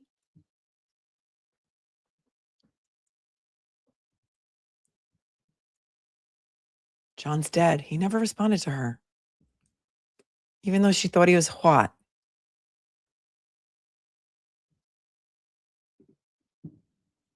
But Karen didn't know Brian Higgins was at the house, right? Because Karen never went in the house. Only John did. So just put a big red X through that argument. The issue of the Alberts not coming out of the house in the morning, people did not realize there were no sirens. Most vehicles were in front of 32 Fairview, and John was gone within 15 minutes of EMS arriving. On this note, why wouldn't Brian Albert be running out of the house to give him CPR to contaminate John with his DNA if there was any chance he helped beat him up or dragged his body out of the house? Oh. Great point, Julie Blank. Why wasn't the dog barking? Why wasn't the dog in the bedroom where Nicole said that he slept and Brian Albert said that he slept when Jen went barging in the bedroom? So many questions. Colin's knuckles were intact as shown in pictures before the scraped ones were presented. Well, if this is Julie Albert, who's the mother of Colin, I mean, listen, Jules, there was nothing right. Julie Albert was friends with Courtney Proctor, right? She's the one who said, tell your brother I want to get him a gift when this is all over. On the same day that Karen was brought into court for the first time, February, I think it was 2/1 or 2/2/22. Julie Albert texted Courtney, tell your brother I want to get him a gift when this is all over. Why would a thank you gift? She specifically said thank you gift. Thank you gift. Why would she want to get Michael Proctor a thank you gift when all of what is over? And then Courtney told Michael that, and then Michael texted back, tell her to get one for Elizabeth. Did she ever get one? Was like an edible arrangements or something? At a Cutco knives?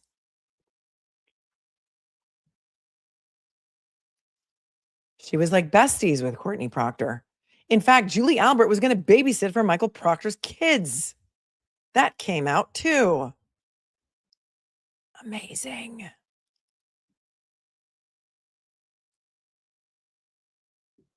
Courtney Proctor is Michael Proctor's sister, who he talked to, like, admittedly, like, I think he said like something like 10 times a day, right?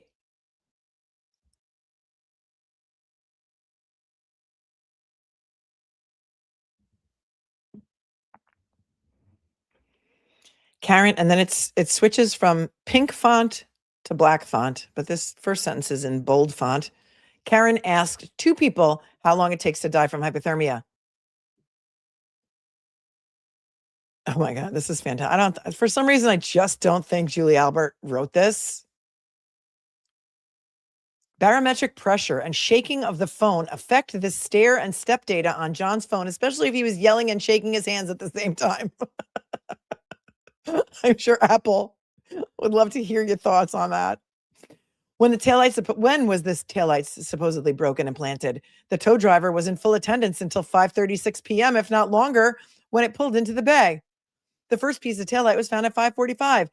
How was there time to break it, pick up all the pieces, drive to Fairview, and then plant pieces in front of the CERT team, other CPD, and news crews?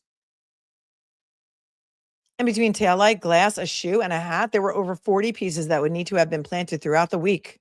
I'm going to just point out to you, Julie, and whoever else doesn't know this, who never found a piece of taillight? Who never found a giant piece of taillight? Anybody who lived at 34 Fairview. That's who. It's just MSP.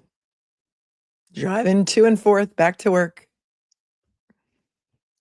And Ken Berkowitz, the chief of Canton PD, who wore really thick glasses, by the way, for those of you who don't know. He was also out on medical leave, but he did find one giant piece of taillight when he was just driving by one day.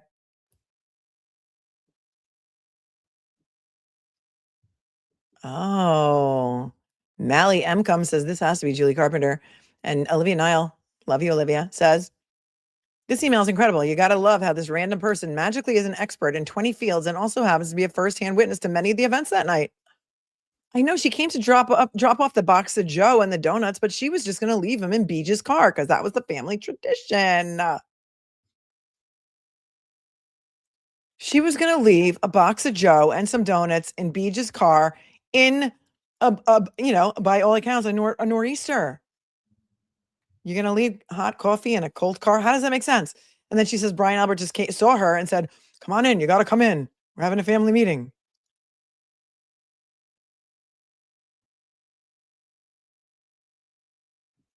Kate P.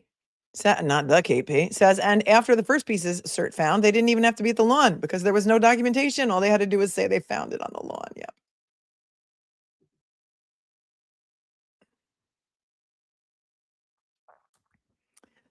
Both the library and Sallyport cameras are motion detected. Nothing was deleted or missing. Okay.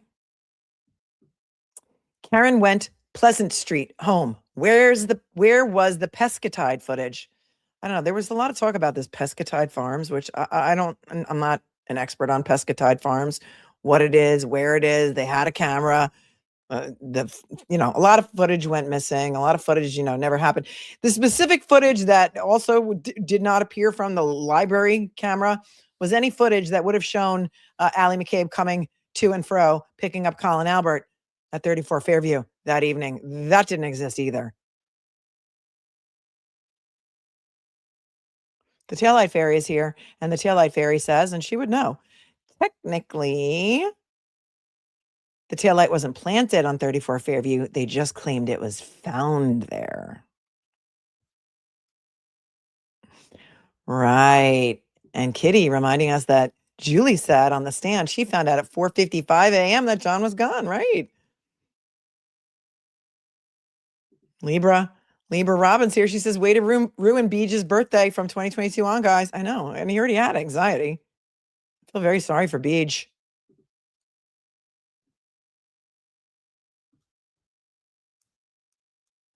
And then next sentence. Oh, wait a second. Oh. Why does this say number 9 at the bottom? Why is it page 9? I'm sorry. I demand a full document. It says page 9. Look. This is the first page that we got. And this is, according to this, page 9. Anybody else pick up on that? Huh. Where are the first 8 pages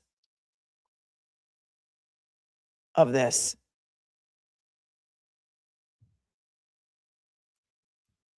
Yeah, because the next one says page 10. Oh, we're being hoodwinked. We're being hoodwinked. This was a 10-page email. They only released the last 2 pages. Oh, boy. I mean, Corey Hopkins is in the chat. If she's got the first 8 pages, she'll send it to me. But this is interesting, isn't it? That's a lot of pages missing. Huh. Well, on to page 10. All of Karen's inconsistencies. Karen has had varying stories. First, she said she didn't go in because she had a stomach ache. Then she said on national TV she didn't think she was invited. She told Kerry she didn't remember being at Fairview. Then all of a sudden remembered he poked his head inside. Okay. Kerry lied to the grand jury, so whatever she told Kerry can automatically be discounted because, again, hearsay. And she lied to the grand jury, so she's, pants on fire.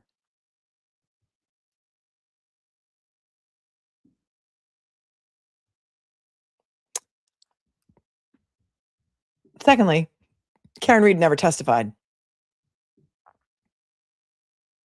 So her varying stories, anything that was written down by Michael Proctor can automatically be discounted, because if Michael Proctor didn't write down the statements of Jennifer McCabe, Matt McCabe, and everyone else correctly, like they said, he was wrong, then we can also discount anything he wrote down in Karen Reed's statement, right? She didn't sign it. It wasn't recorded. There was no body cam of it.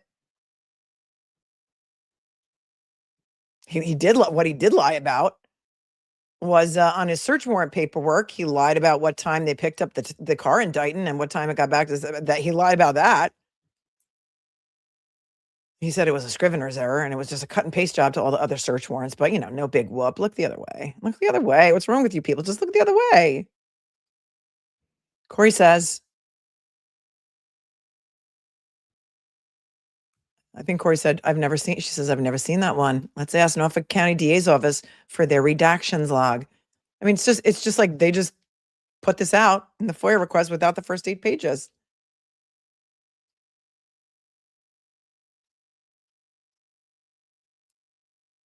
Then all of a sudden remembered he poked his head inside. Karen lied about the nephew being home in her voicemail. Karen lied about going home to Mansfield. Karen lied and said it in voicemails. No one knew where he was, yet she had not called anyone to ask. And we've been over these voicemails before, and it was an act of desperation by a woman who just wanted to not be ignored. In my opinion, this was a toxic relationship on both sides, and a lot of concerning behavior on both sides. And she just wanted him to answer the phone. Your sister's not answering the phone, and you don't go in the house. She also has Crohn's, and she had to go to the bathroom. And anybody who has Crohn's or knows someone with Crohn's knows that you're not going in someone else's house to go to the bathroom. When you got to go, you got to go. Why would she be calling her parents from 1 and 4 a.m. if she thought he was cheating? Well, because she's got a good relationship with her parents. Tell us you don't have a good relationship with your parents without telling us. And how did cheating turn into he was dead and got hit by a plow? Well, because even if he was cheating or was at a swingers party, because it came out in one of Karen's interviews that John had told her that there were a lot of swingers parties around town. He would never not come home because he would never leave the children.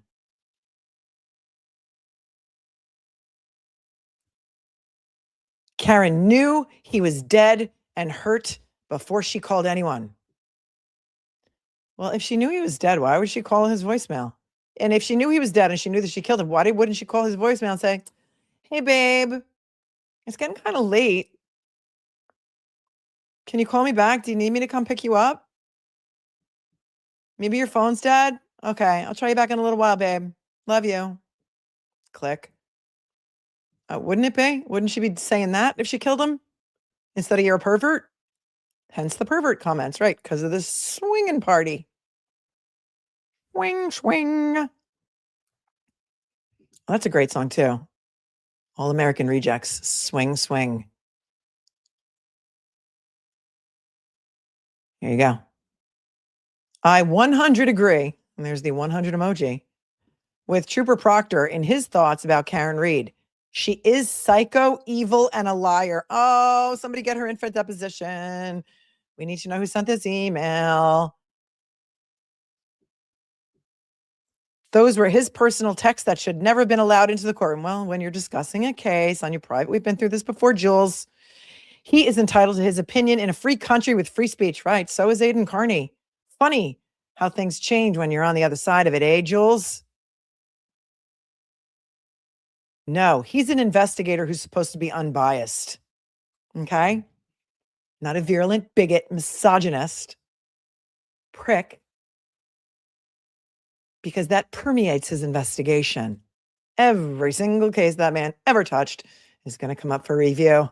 We're going to be here for a decade covering all this stuff. Michael Proctor is the gift that keeps on giving.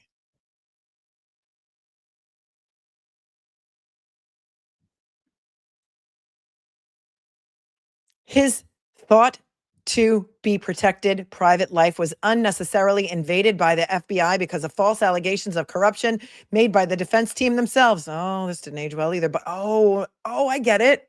Wait a second. Okay. Work with me. Julie Albert is Courtney Proctor's bestie. Okay. Julie Albert wanted to get Michael Proctor a thank you gift because of what he did maybe for Colin. Now she owes Courtney Proctor a favor to get to help Michael Proctor keep his job. You see how it is? Quid pro quo. It's quid pro quo. That's exactly what it is. It's quid pro quo. They owe Michael Proctor a favor now because Michael Proctor did Julie a favor because Julie wanted to get him a thank you gift. For what? For the favor. What was the favor? We don't know yet.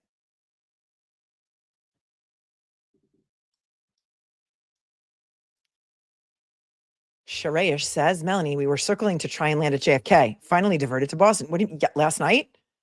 I spoke to as many people as possible about this mess. Impressed how much I know about this mess because of you.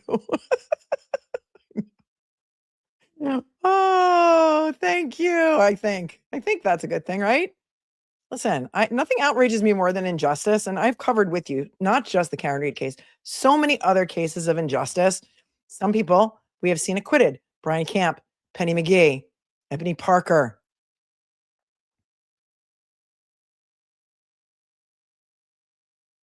Some people we have seen convicted in a real life To Kill a Mockingbird type situation. Edric Faust.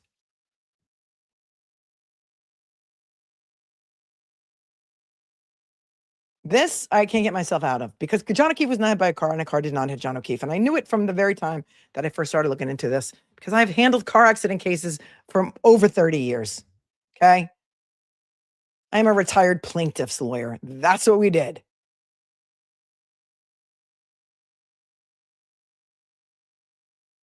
A pedestrian who gets hit by a car always and forever will have bumper marks of some kind. The only injuries to John O'Keefe below the neck was what looks like a dog attack to his right arm or some kind of animal attack. And it's not from an exploding taillight that magically, mysteriously burst into 47 pieces and scratched his arm all in the same way at the same time, yet only leaving teeth marks or puncture marks, if you prefer, in his sweatshirt. Okay. Unless, there was the poltergeist, because we're talking about the paranormal activity. Maybe it was a poltergeist. I don't know. At this point, I'm surprised they're not running with that theory.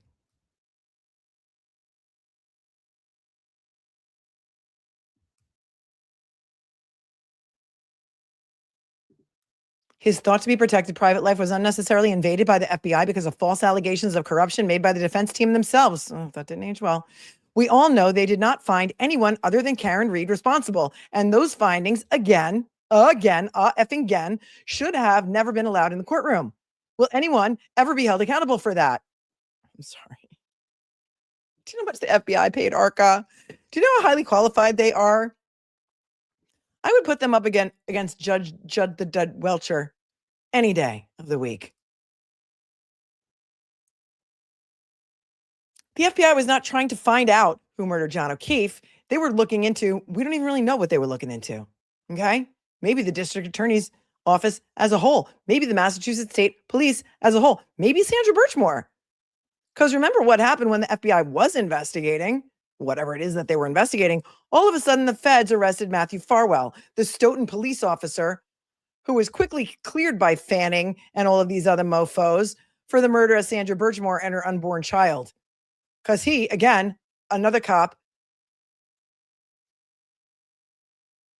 was covered up for by other cops. And that's not the way I wanted to say that, but you know what I mean.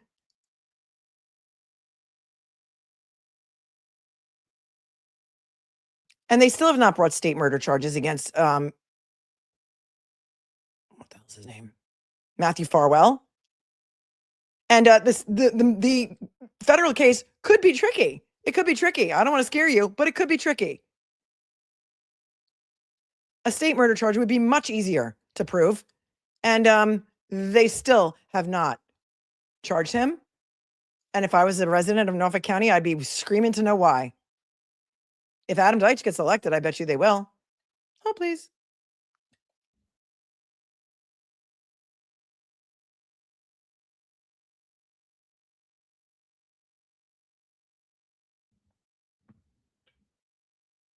Maybe. I mean, this is just a thought.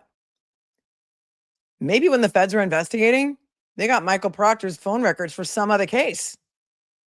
And then they found this stuff in there and they were like, oh, maybe we ought to look into this. I don't know. I wasn't there. The FBI is not going to tell us what they're investigating. And they don't tell us when they stop investigating or close a case. And a case can always be reopened at any other time. But this Julie person thinks that it should never have been allowed in the courtroom. I just want to say that I support the DA, MSP, and the Canton PD. Well, thank you for your thoughts. I firmly feel Trooper Proctor should remain in his position. He has worked incredibly hard for your justice system over the past decade or more. Oh boy. Yeah. Pandora's box has now been opened. The can with the snake in it, whatever you want to call it, has been opened, and every single case Michael Proctor ever touched is now going to become fair game. I'm just saying.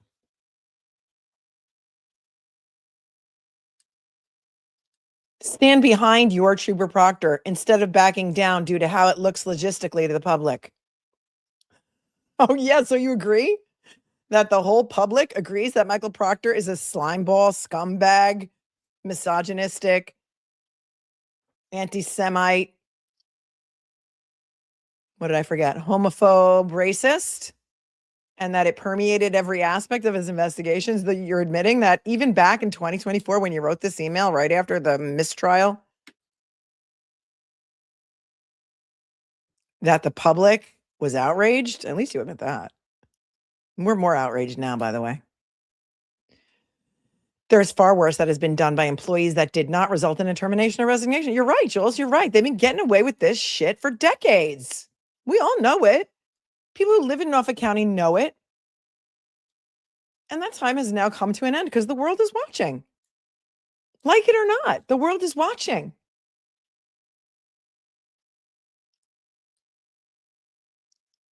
And a whole district can manage the harassment versus employees and their families alone. What is that? What does that mean?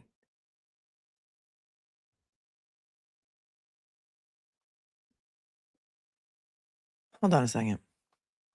All right, Jewel. If this is Julie Albert, because it hasn't been confirmed, but if it is, your brother-in-law Kevin Albert went out drinking with Michael Proctor while they were working a cold case on the Cape, lost his badge and gun. So is that what you're talking about? Is that what you're talking about when you say far worse? Your own brother-in-law, Kevin Albert, losing his gun and badge and like getting like a loss of like 5 vacation days? Dude, where's my gun?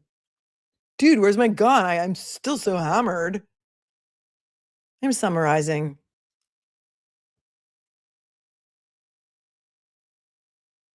But what does this sentence mean? And a whole district can manage the harassment versus employees and their families alone. I don't even know what that's supposed to mean. I don't even have, it makes my head hurt thinking about it. Thank you for your time. I truly hope this can be passed on to the prosecution and be helpful towards closing arguments. Oh, she wanted to give them all the theories. Oh, come on. Come on. You want to help them with their closing arguments? Okay, so we know that this was written before closing arguments. We were using our context clues. The mistrial was July 1st, so this was while the trial was ongoing. You think it's Julie Carpenter? I don't know. I think that redaction is too short to say Carpenter. Do you think it was Julie Carpenter? I don't know. She's one of, that would be interesting. I don't know, though. I just don't know. Why should this person's name be redacted, though? I mean, it would help. Julie Carpenter's been trolling me since January 2024, I'm pretty sure. Along with Jennifer Coffendoffer and all the rest of those forensic people, especially Mama Llama, Kate Peter, all of them. Julie Carpenter is a free Karen Reed groupie. I mean, a anti-Karen Reed groupie who now is part of the HOS defendants channel, the forensic. I don't know what they call it. I think they changed the name of it. She says, I truly hope this can be passed on to the prosecution and be helpful towards closing arguments. I look forward to hearing them destroy the defense's theory. Sincerely, but sincerely is spelled wrong. Julie Blank. And this is page 10 of a 2-page document. And, oh, here it is. On September 1st of 2023. That's when it was sent? Wait, what? It can't, that's impossible. Why would she want this to be passed on and helpful towards closing arguments in 2023? Michael Morrissey wrote back, thank you for sending it and coming forward.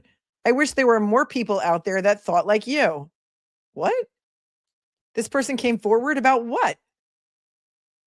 Oh, Larry says, I think the last sentence about employees refers to D&E Pizza. Is that Julie Albert? I don't know.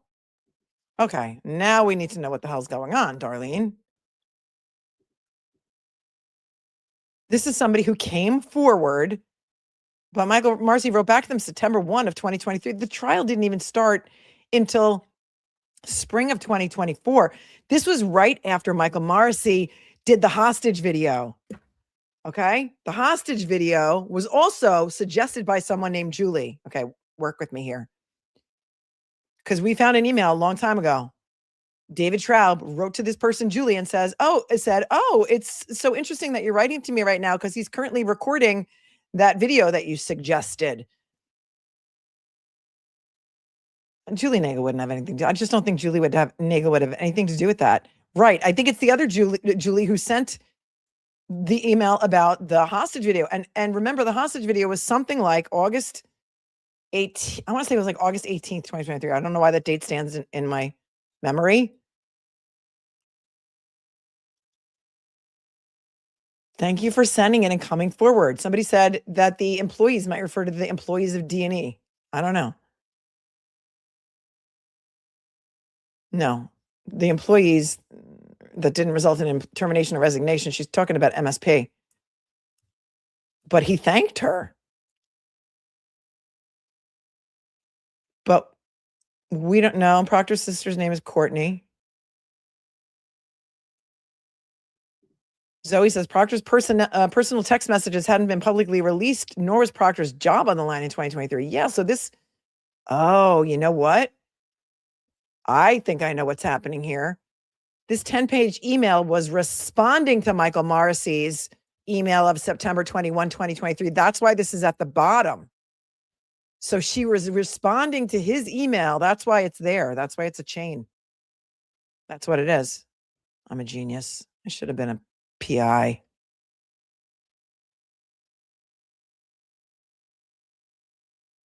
Right? This must have been the same Julie that suggested the hostage video. I don't know. I'm sure that my armchair detectives in the chat will try and figure this out a little more. But then also, you notice here, page 11. Where are the first 8 pages?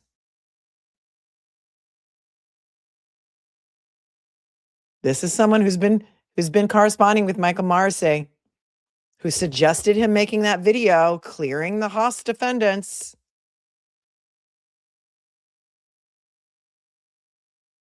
I don't think Julie Nagel has anything to do with this email. I just don't know why. No to 3. I mean, I respect your opinion, but why would Julie Nagel be this invested in it? She doesn't give a shit. She didn't see anything. She was talking about peanut butter and jelly sandwiches in the backseat of McCabe's car. Like, she's not invested in this. You know what I mean? Thank you, No to 3, for super chat, but I respectfully, I just don't think so.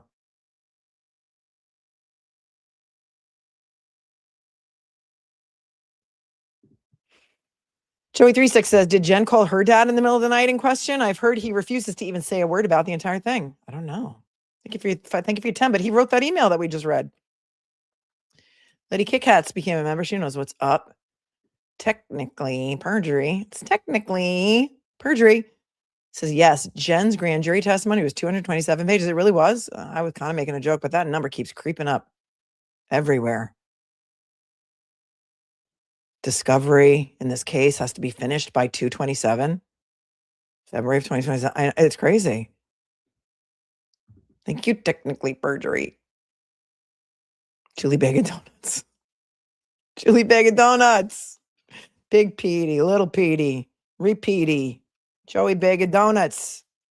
Who was that from? Was that from the Jerky Boys, or was that from like Andrew Dice Clay? I don't remember. Robert P says, Melanie, I just thought of this. Wouldn't butt dials make sense? Calls made and answered by the butts of those who only seem to talk out of their ass. Oh, you paid me $20 to say that, Robert. That was a good joke. No, Coffindoffer's name is Jennifer, so that doesn't matter. Julie Grant. Oh, you think somebody, there's a guest in the chat that says Julie Grant. Helen Wheels says Julie Grant. Huh. I mean, Julie Grant is an attorney. And was she on? Because remember, Julie Grant was all free Karen Reed in the beginning. That is interesting.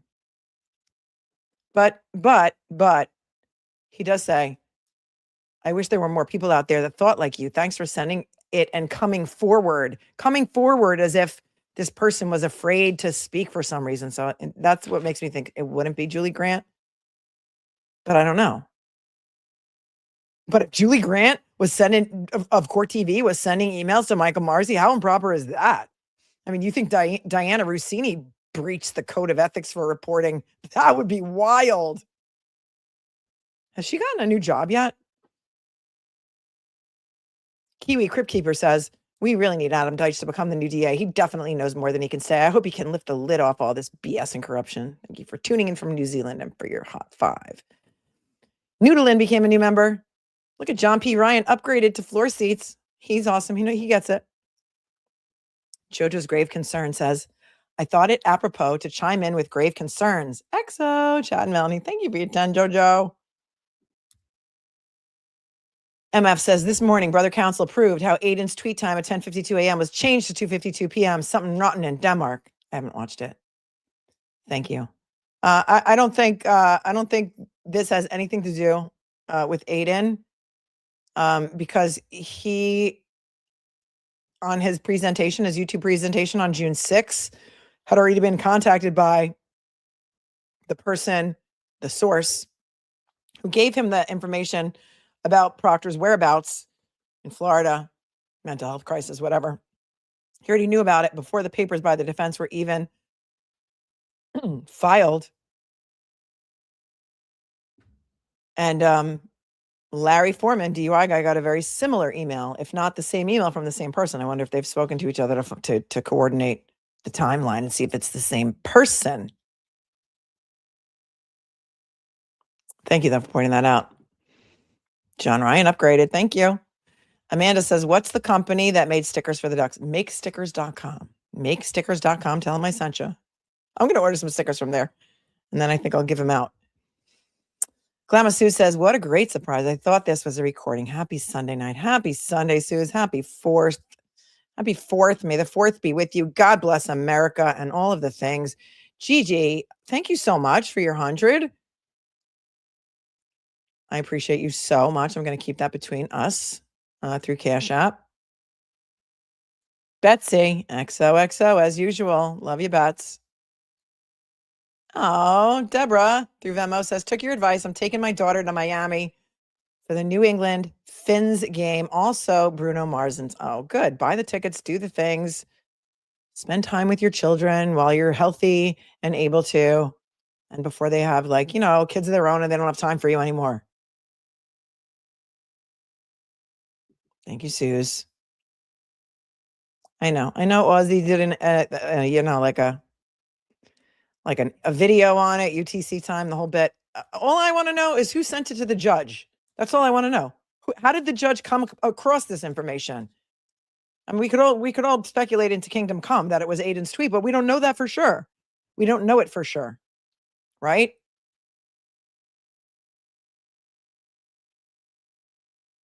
The judge somebody needs to make a motion for clarification that they need to know what it is that was sent to the judge and who sent it. They're entitled to know that. In my opinion. That's what I think. Yes, the September 1st, 2023 email, Angela. Here, let me explain to you again. Maybe you missed it.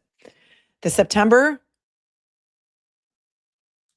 1st, 2023 reply to Julie from Michael Morrissey was because she sent an email to him asking him or suggesting to him that he do a public statement video. Because we saw in another email dump very, very, very long time ago, an email from the mouthpiece of the DA's office, David Traub, to someone named Julie about the video specifically saying, thank you for suggesting that we do that video. He's taping it right now or something like that. And then it was sent out to the media. So that's what I think. That she's responding to his email where he's thanking her for coming forward with this email from whenever it was. And the first 8 pages of it are missing. So there's that.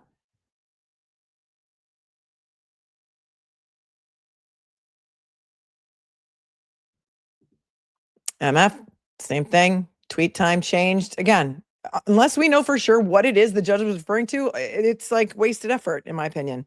That's just my opinion. Okay, he's going to contact the defense. I don't suggest anybody else here contact the defense. Please do not contact the defense. Thank you, MF, for your 5. Suze, is Julie Criselio, Julie's sister, is Tim Albert. Tim Albert is another brother. Baby mama. She is also the one who was calling Morrissey's office on 8/25/23 about the hostage video. Oh. Well, thanks for your thoughts, Suze. I can't put that out there as absolute truth because I don't know. But it would make sense, right? Tim Albert is also the brother who filled in his pool, right? Tim Albert is also the brother who rear-ended a woman at high speed at a traffic light and then drove back to 34 Fairview in the driveway where I don't even think he lived at the time. And the oil spill that he took with him led Michael Lank, and I think it was Sean Good, right to the driveway of 34 Fairview. There wasn't a lot they could do for Tim Albert at that time in that hit and run because, breadcrumbs, Hansel and Gretel. He lives across the street from Canton PD, says Emily. Interesting. Huh. All right, but wait, there's more. Because you might not have seen this yesterday or Friday. It was Friday. November 2nd, 2024. Now, remember, I first started talking about Karen Read on Court TV. It wasn't even my own channel. I started talking about Karen Read and the case January 2024. On New Year's Day, 2024, I was invited on Mike King's channel, Profiling Evil, as a guest. Because I had met Mike King through, I think through Duty Ron and the shows that I did with Duty Ron. And Mike King said, would you come on my show? Vinnie Politan is going to come too. We're going to do a thing called Roll Call or something. And it was on New Year's Day, 2024. And I was like, yeah, sure. And that was the first time I ever met virtually Vinnie Politan. And we were talking about other stuff and like upcoming cases for the year.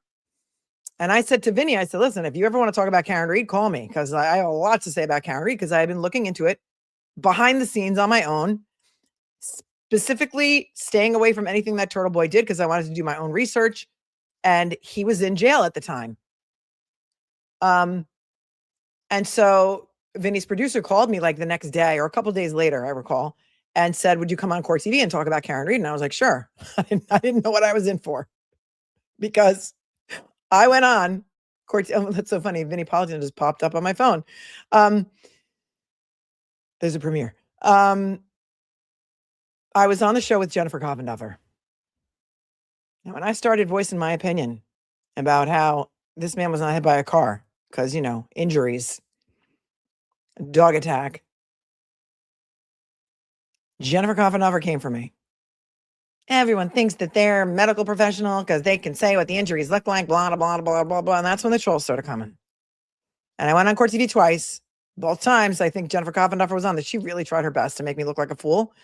And it's because of Jennifer Coffenduffer that I went out and found, actually one of my mods told me about Garrett Wing, who's got a YouTube channel. He's a dog trainer. He specifically trains dogs how to attack and bring down suspects. I think he also does pets now too. He trains pets.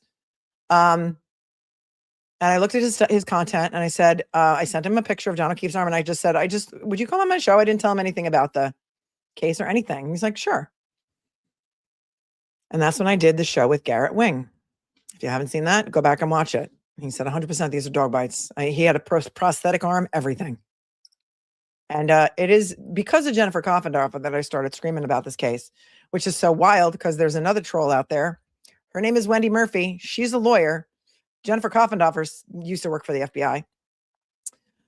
Wendy Murphy, who is the mother of Grant Smith Ellis, who is the reason that Mark Betterow started getting interested in the case because Wendy Murphy pissed him off.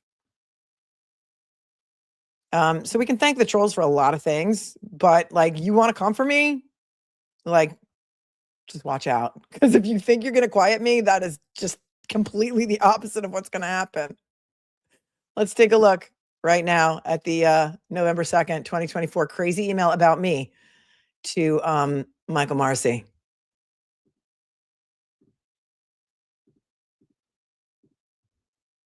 Here it is. A lot of you have looked up this woman on Facebook. Apparently she is part of the very anti-Karen Reed movement. Her name is Carol Jacques, but somebody told me she pronounces it Jack. I have no idea. This is an email from Carol Jacques, November 2nd, 2024 at 8:01 a.m. to Michael Morrissey only. Subject, Karen Reed, attorney Melanie Little, live. This is why punctuation is so important. Because I'm not Karen Reed's attorney. I don't think that's what she meant. Karen Reed, attorney Melanie Little, live. All caps. Here's the all caps rage email to Michael Morrissey on November 2nd, 2024. Today is Friday, November 1, 2024. There's no punctuation in this at all caps. Melanie Little was paid by donations to her channel. The FKR cult arrived. Melanie chat consists of approximately 1,800 most days. The paid subscribers arrived. Melanie and the cult lied. The cult goes to different channels. Example, The Glarer, LTL, Going Through the Motions. That was Sean McDonough's channel back at the, I hope Sean's okay. I haven't heard from Sean in a long time. The Glarer, LTL, Going Through the Motions. This criminal conspiracy. They have nothing good to say about the troopers. Think it's a criminal conspiracy. Maybe Rico. Oh, wait, there's only one word that's not in all caps, and that's think. Think it's a criminal conspiracy. Maybe Rico. Your Rhode Island friend. Oh, you did talk to Sean a few days ago? Oh, God, I'm glad to see that, Suze. Nope, she watched my show because she's saying that she watched my show. There was 1,800 people in the chat. And look what happened after that. This crazy ass email was forwarded to Brian Tully from Michael Morrissey and to Hank Brennan. They've been talking about me since at least November of 2024. And I would bet you way before then, because the threats that I had been getting since I went on Court TV, the crazy ass emails, the doxing of my address. And a lot of this happened right when I quit, like went off Twitter, which was beginning of 2024. And it's ramping up again. And notice how right when you're over the target, you're about to start making a whole lot of sense to a lot of people, and you're getting some reach, and people are listening to what you have to say because they have common sense. And I said every time I said this, I'm like, I don't want to come to Massachusetts. When I came in June for the trial, I was like, every time I drive into Massachusetts, there's a giant sign that says "Welcome to Massachusetts," and they don't mean me. I was like, I was worried I was going to get pulled over. I brought security with me. It was a whole thing. So that was June 2024. This is November 2024. They knew about me in June because I showed up in court. And that is another thing that happened. When Mark Betterow and I showed up that day in court, the judge said something to Alan Jackson about us being there because somebody tweeted something, and the juror got caught on camera that day. And it was really weird. Like, she knew exactly who we were. That's crazy. And I wondered if I would ever wind up in Proctor's phone at all or in any of these emails, because if they were trying to shut me up, they're trying to threaten me. They're publicly right now, what is happening? Putting my home address out there, the last name of my children that I don't use, pictures of the garbage at my curb to say to me, we know where you live, and aerial photos of my house. We know where you live. We know who your kids are. We're watching you. Still, as of yesterday, today. Yeah. Yep. I'm on it. Don't worry. But do you think that's a threat if people start posting your home address? Pictures of your house? Pictures of the garbage in front of my house? Like, did somebody drive by my house and take pictures of my garbage?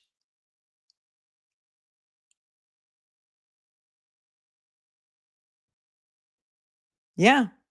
I know that 80% of you say you don't engage on Twitter, so you wouldn't see it. Somebody made an account of me as a Black person with my picture. The Melanie Schittle account, which I think is run by Nan Gallagher, uses my profile picture. Jen Altman uses my profile picture. And what's wild to me is that if Nan Gallagher is the Melanie Schittle account, which trolls me endlessly, as in addition to many other people, that she's an attorney in the state of New York, and this is like her alter Twitter ego, that's wild. Well, yeah, they may have used Google Earth, right? I'm not saying they sent a drone over my house, but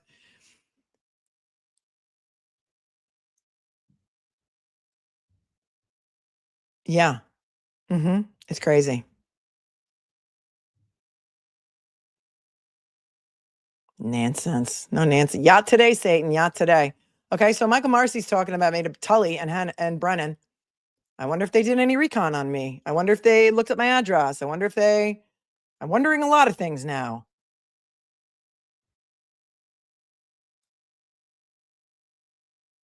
Is there beef between Melanie and Nan? Yeah, I never did anything to her. And she came out with some wild accusations against me. She's calling me a man. She says I have a dick. Oh yeah, you can go look for it. You'll find it. She's not under her Lawferio anymore. It's Melanie Schittle, in my opinion.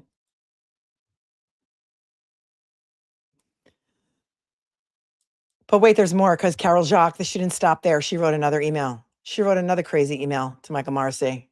That too. This was November. The one about me, November 2nd. And then on November 11th, she writes this. Take that down, put that up.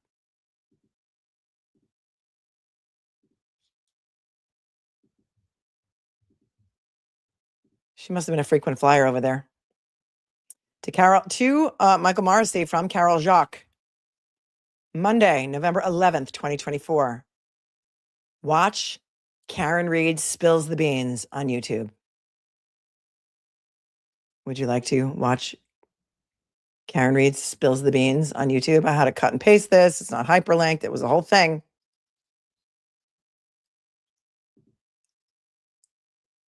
Tell me if you remember this guy.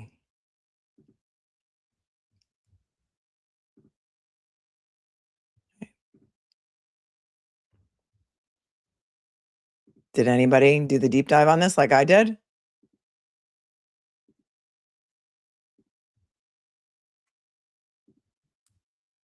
Do you remember this guy? I used to call him Feckless Millennial. He used to call himself Boundless Millennial or something. And oh, he came after me hard too. Now he calls himself Media Autopsy. This says it premiered 11/11/2024. But wait, so how was she sending it? No, that's when she sent it, 11/11/2024. Like she was right on it right away.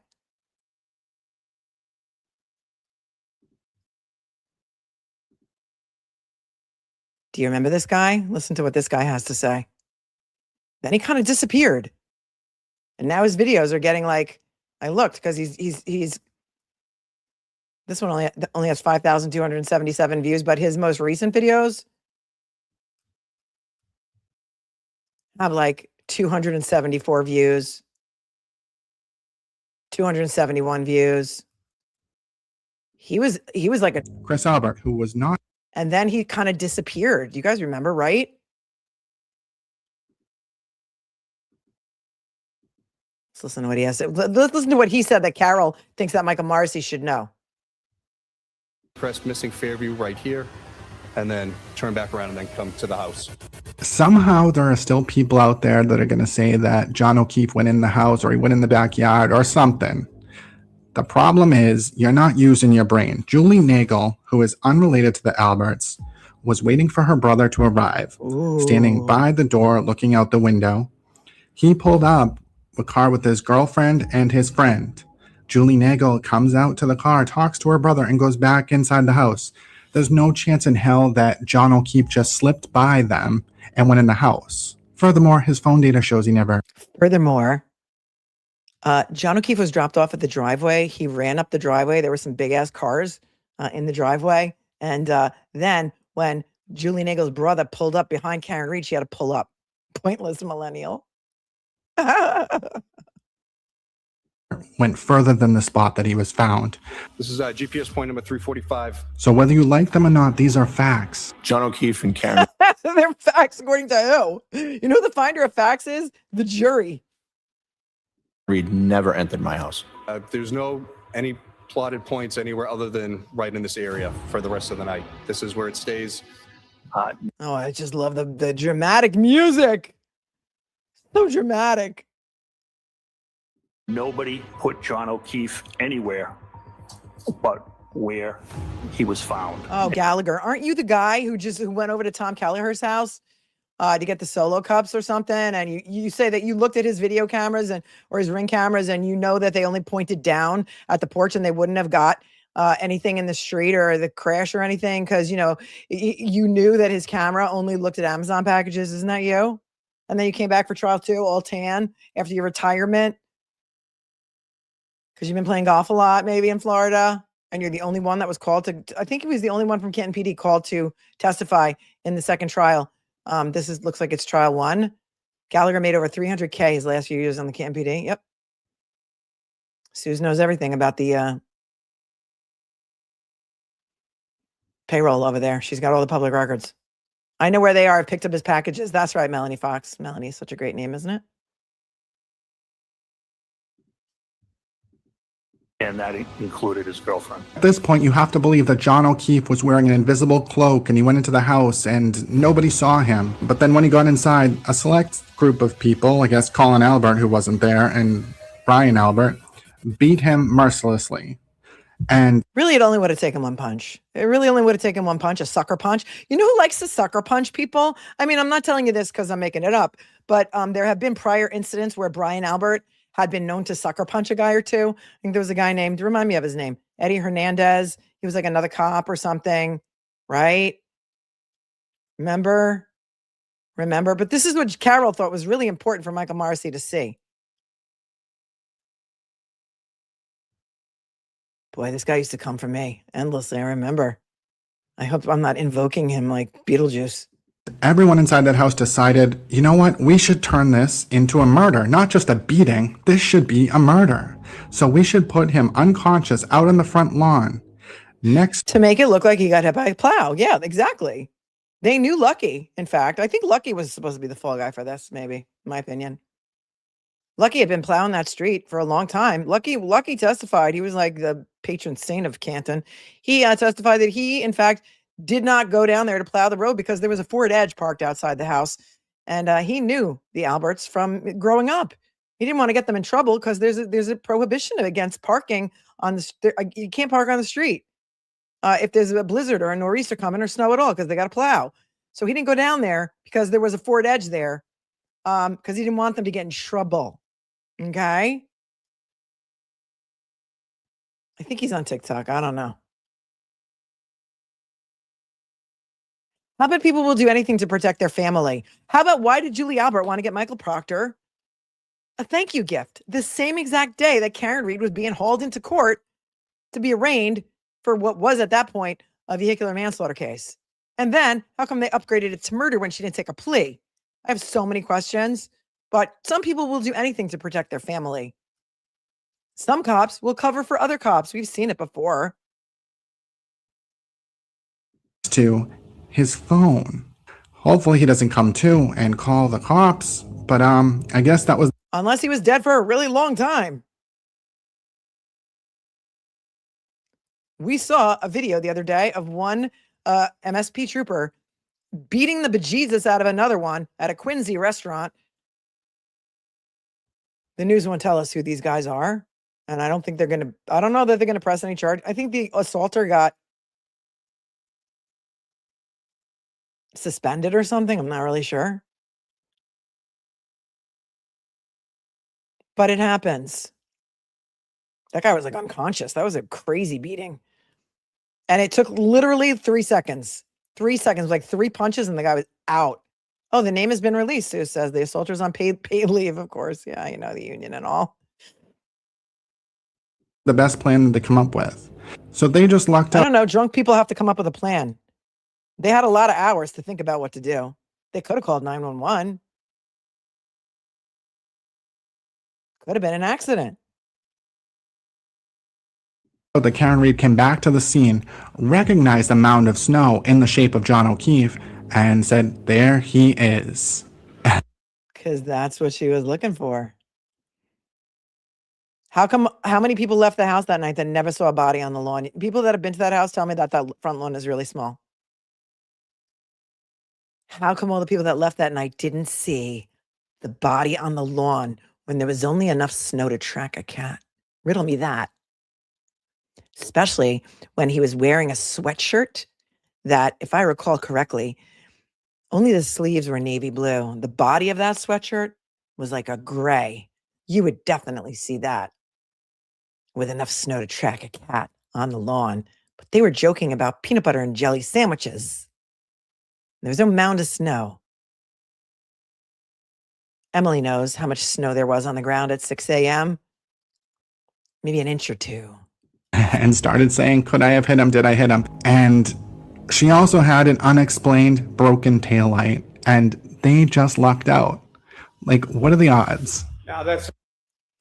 Well, the odds were that she banged into John's car because she wasn't used to parking in the garage. His car was there. She was frantic going out to look for him or go to Jen McCabe's house. She hit his car. And then what had happened was they needed a reason. And they were like, oh, she said she cracked her taillight. Quick, let's get some taillight. And they smashed it out maybe and then sprinkled it like the taillight fairy on 34 Fairview. I know I can't listen to this guy's voice either. Do you want me to keep playing this or can we get... This is what Carol thought was so important for Michael Morrissey to see. Well, Karen lets the truth slip out. But could I have clipped him? Could I have tagged him in the knee and incapacitated? Yeah, it's called like, I don't know. What did Dr. Russell got to talk about this, right? How people blame themselves when something like this happens because they're in grief, they're in grief and shock, and they start blaming themselves for what happened because they're trying to make sense of it. I don't think any rational person would ever think that John would have been beaten to death and thrown out on the lawn. Make it stop. So anyway, if Michael Morrissey was getting his legal theories from feckless millennial, acute grief response, thank you. Survivor's guilt, acute grief response, yes, all the things. All the things. Let's go back to the chat. Jed, thank you for your 5. Says, you have such an investigative chat and members. We do. Very smart people. The snark tank. We call the chat the snark tank for a reason, because we need to laugh. Otherwise, we're just going to cry all the time. And I'm tired of crying. So we got to laugh. They're snarky. And we have competitions for who can be the funniest sometimes. Right. Lindsay says, what time will you be on Billy Bush tomorrow? I didn't get my confirmation email yet, but it's noon Eastern. We're supposed to do it at noon Eastern. Noon Eastern. So watch for that. I mean, Billy, he doesn't put his shows up early enough, in my opinion. And he doesn't usually advertise who's going to be on it, which I'm trying to tell him. He also is beating me in subscriber count, and I can't allow it. So if you're not subscribed to my channel, can you just hit the subscribe button? It doesn't cost you anything. It's like free. And it does help, because I'm in my head competition against Billy Bush for subscribers. Now I have to see how many he has and how many I have. I think he's a couple thousand ahead of me. And I can't have it just in my own head, even though really he's a Bush. He's a celebrity. He was on Access Hollywood, Extra, all the things. I get it. But I did surpass Vinnie Politan in subscribers, because that was my first private competition. So thanks for asking, Lindsay. We're going to debrief all things Karen Reed and the Taylor Swift wedding. Tortoise Interference says, wasn't Boundless Millennial in the chat with Plevin and Kate after the verdict? Was that with that? Yeah, and then he kind of disappeared. Like, I don't know where he went. Pretty kooky Jamie James made a prom picture of Billy Bush and I. I just saw her in the chat somewhere. So you guys have to say thoughts, questions, comments, concerns. Smash the like button too.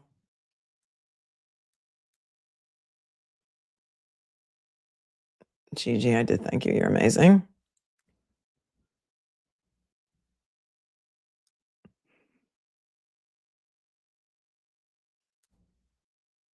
Let's see. Oh, I do, Tiff. I remember Yuri Buchanan, for those of you who don't know, also shared the HOS defendants Give Send GoFundMe thing to try and raise money for them. He's supposed to be an impartial investigator too, and yet he is out there simping for Jennifer McCabe, Matt McCabe, Brian Albert, Colin Albert, all the people, Nicole Albert, to try and get money, to try and help raise money for them.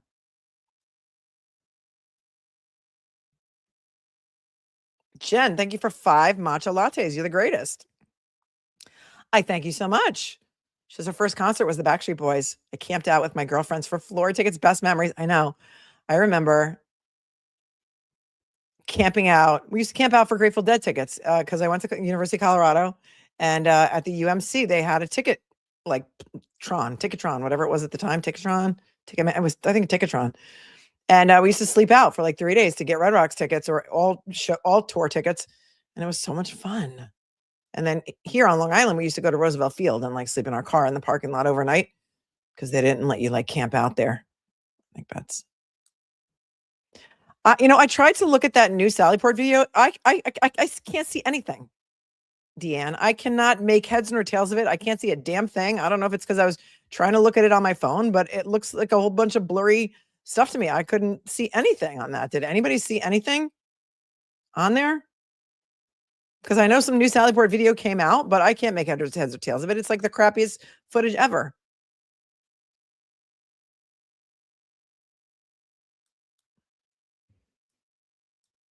Granted, a good analysis early today. All right, it is 10 p.m. Eastern, which means that in 2 hours, the merch sale will be no longer. So let me go back one more time to show you the new merch that hit the store today. Everything is 25% off in the merch shop. And because I say, I love you with all of my heart. If I don't see you soon, I'm going to die. That is from, for those of you who know, Godfather 1, Clemenza's meatball scene, where Michael's on the phone with Diane Keaton's character. What's her name again?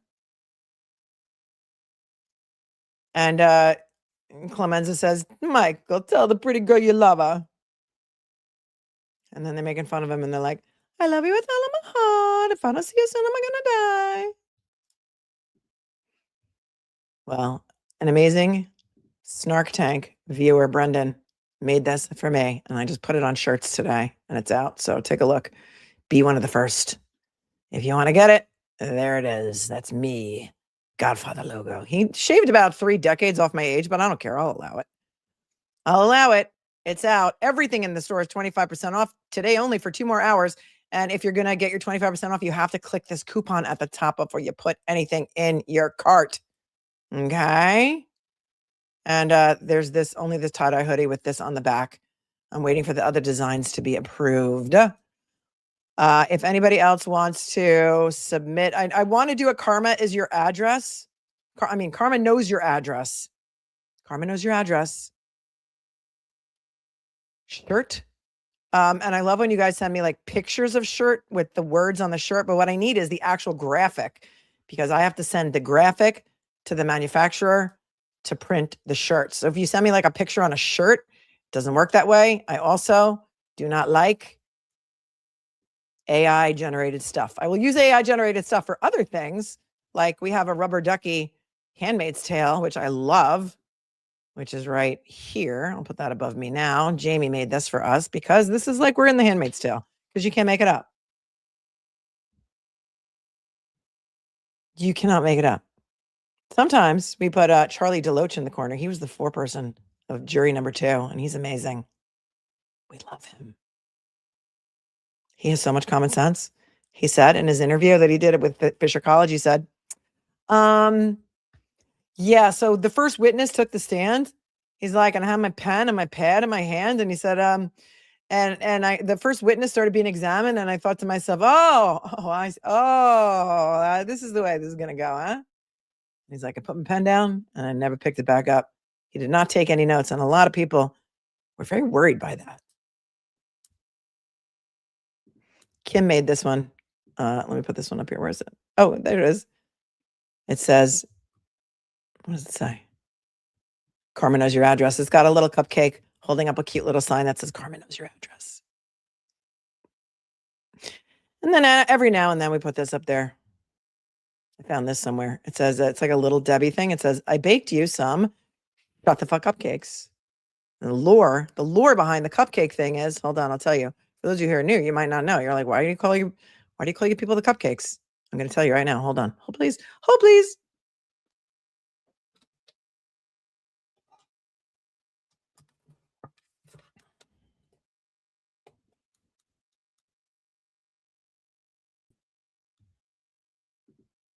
Here, ever since I became a mother, I've had this sign hanging in my bedroom.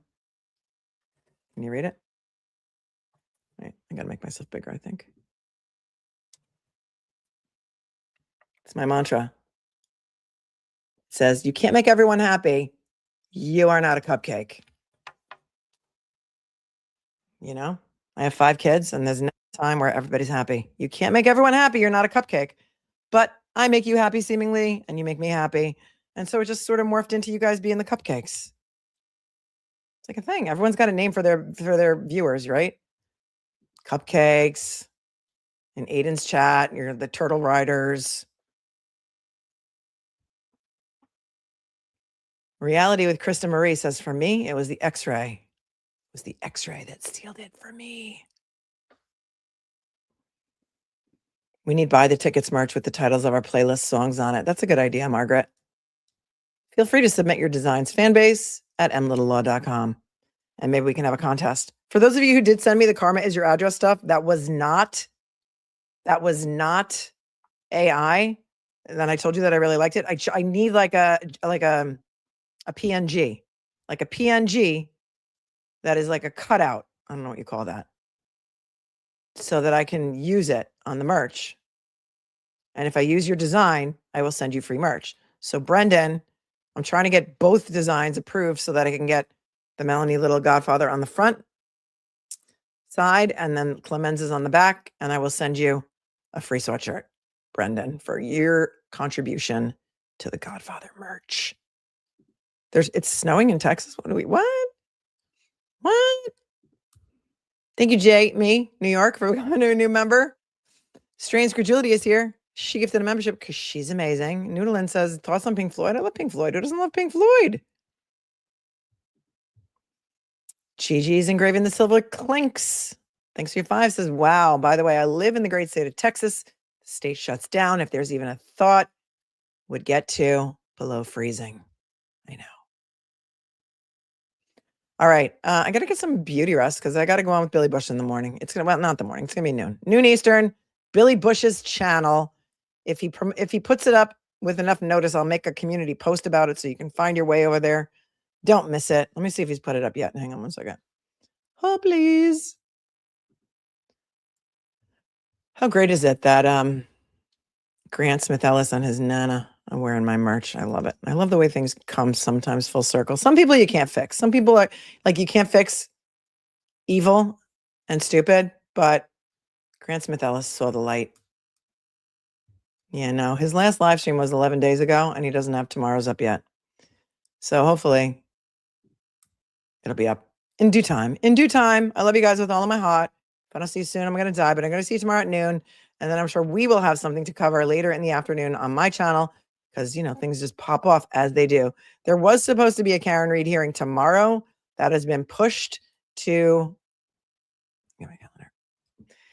That has been pushed to Friday at 2 p.m. Is there anything else that anyone knows that's happening to this week in any courtroom that you want to watch? Let me know, because we're not back in court as of right now until the motion to compel on the O'Keefe Reed case, which is Friday the 10th at 2 p.m. I can't believe it's going to be the 10th. The 10th. You should have sent it on the 10th. You remember that? Crank Yankers? Anyone? Crank Yankers? Go on over to Turtle Boy. Do you want me to teleport you so you don't have to teleport, so you don't have to go? Miles King hearing is happening on Monday the 13th. There's also a Karen Reed phone hearing that day in Norfolk Superior Court. That's at 2 p.m. Remember, Karen Reed's supposed to be getting her phones back. Then the anti-slap hearing, McCabe versus Carney and Reed. That's 2 p.m. on the 14th. And the federal motion to dismiss is 3 p.m. on the 14th. I don't know how they're going to do both. Thank you, Justice. Hive app. Great work as always. Glad my attorney chart helped the other. Oh, thank you. Thank you so much for letting me use that, or for letting me beg for permission after I used it. So Justice Hive app sent me a thing. You did send me a very extensive email. It was like TLDR. I haven't had a chance to read it yet because I've been like swamped and family and holidays and stuff, but I will check it out when I have that opportunity. And I will email you back. Lindsay Clancy's trial is supposed to start on the 20th, which is also the same day as the Carney motion to dismiss. And then Dave Matthews is coming to Jones Beach on the 21st. That's very exciting. O'Malley's pretrial conference on the 23rd. Also, Samantha Pelrine and her husband, you remember those two? They're accused of raping their adopted foster child, who was like a teenager many times. That's allegedly supposed to happen on the 23rd.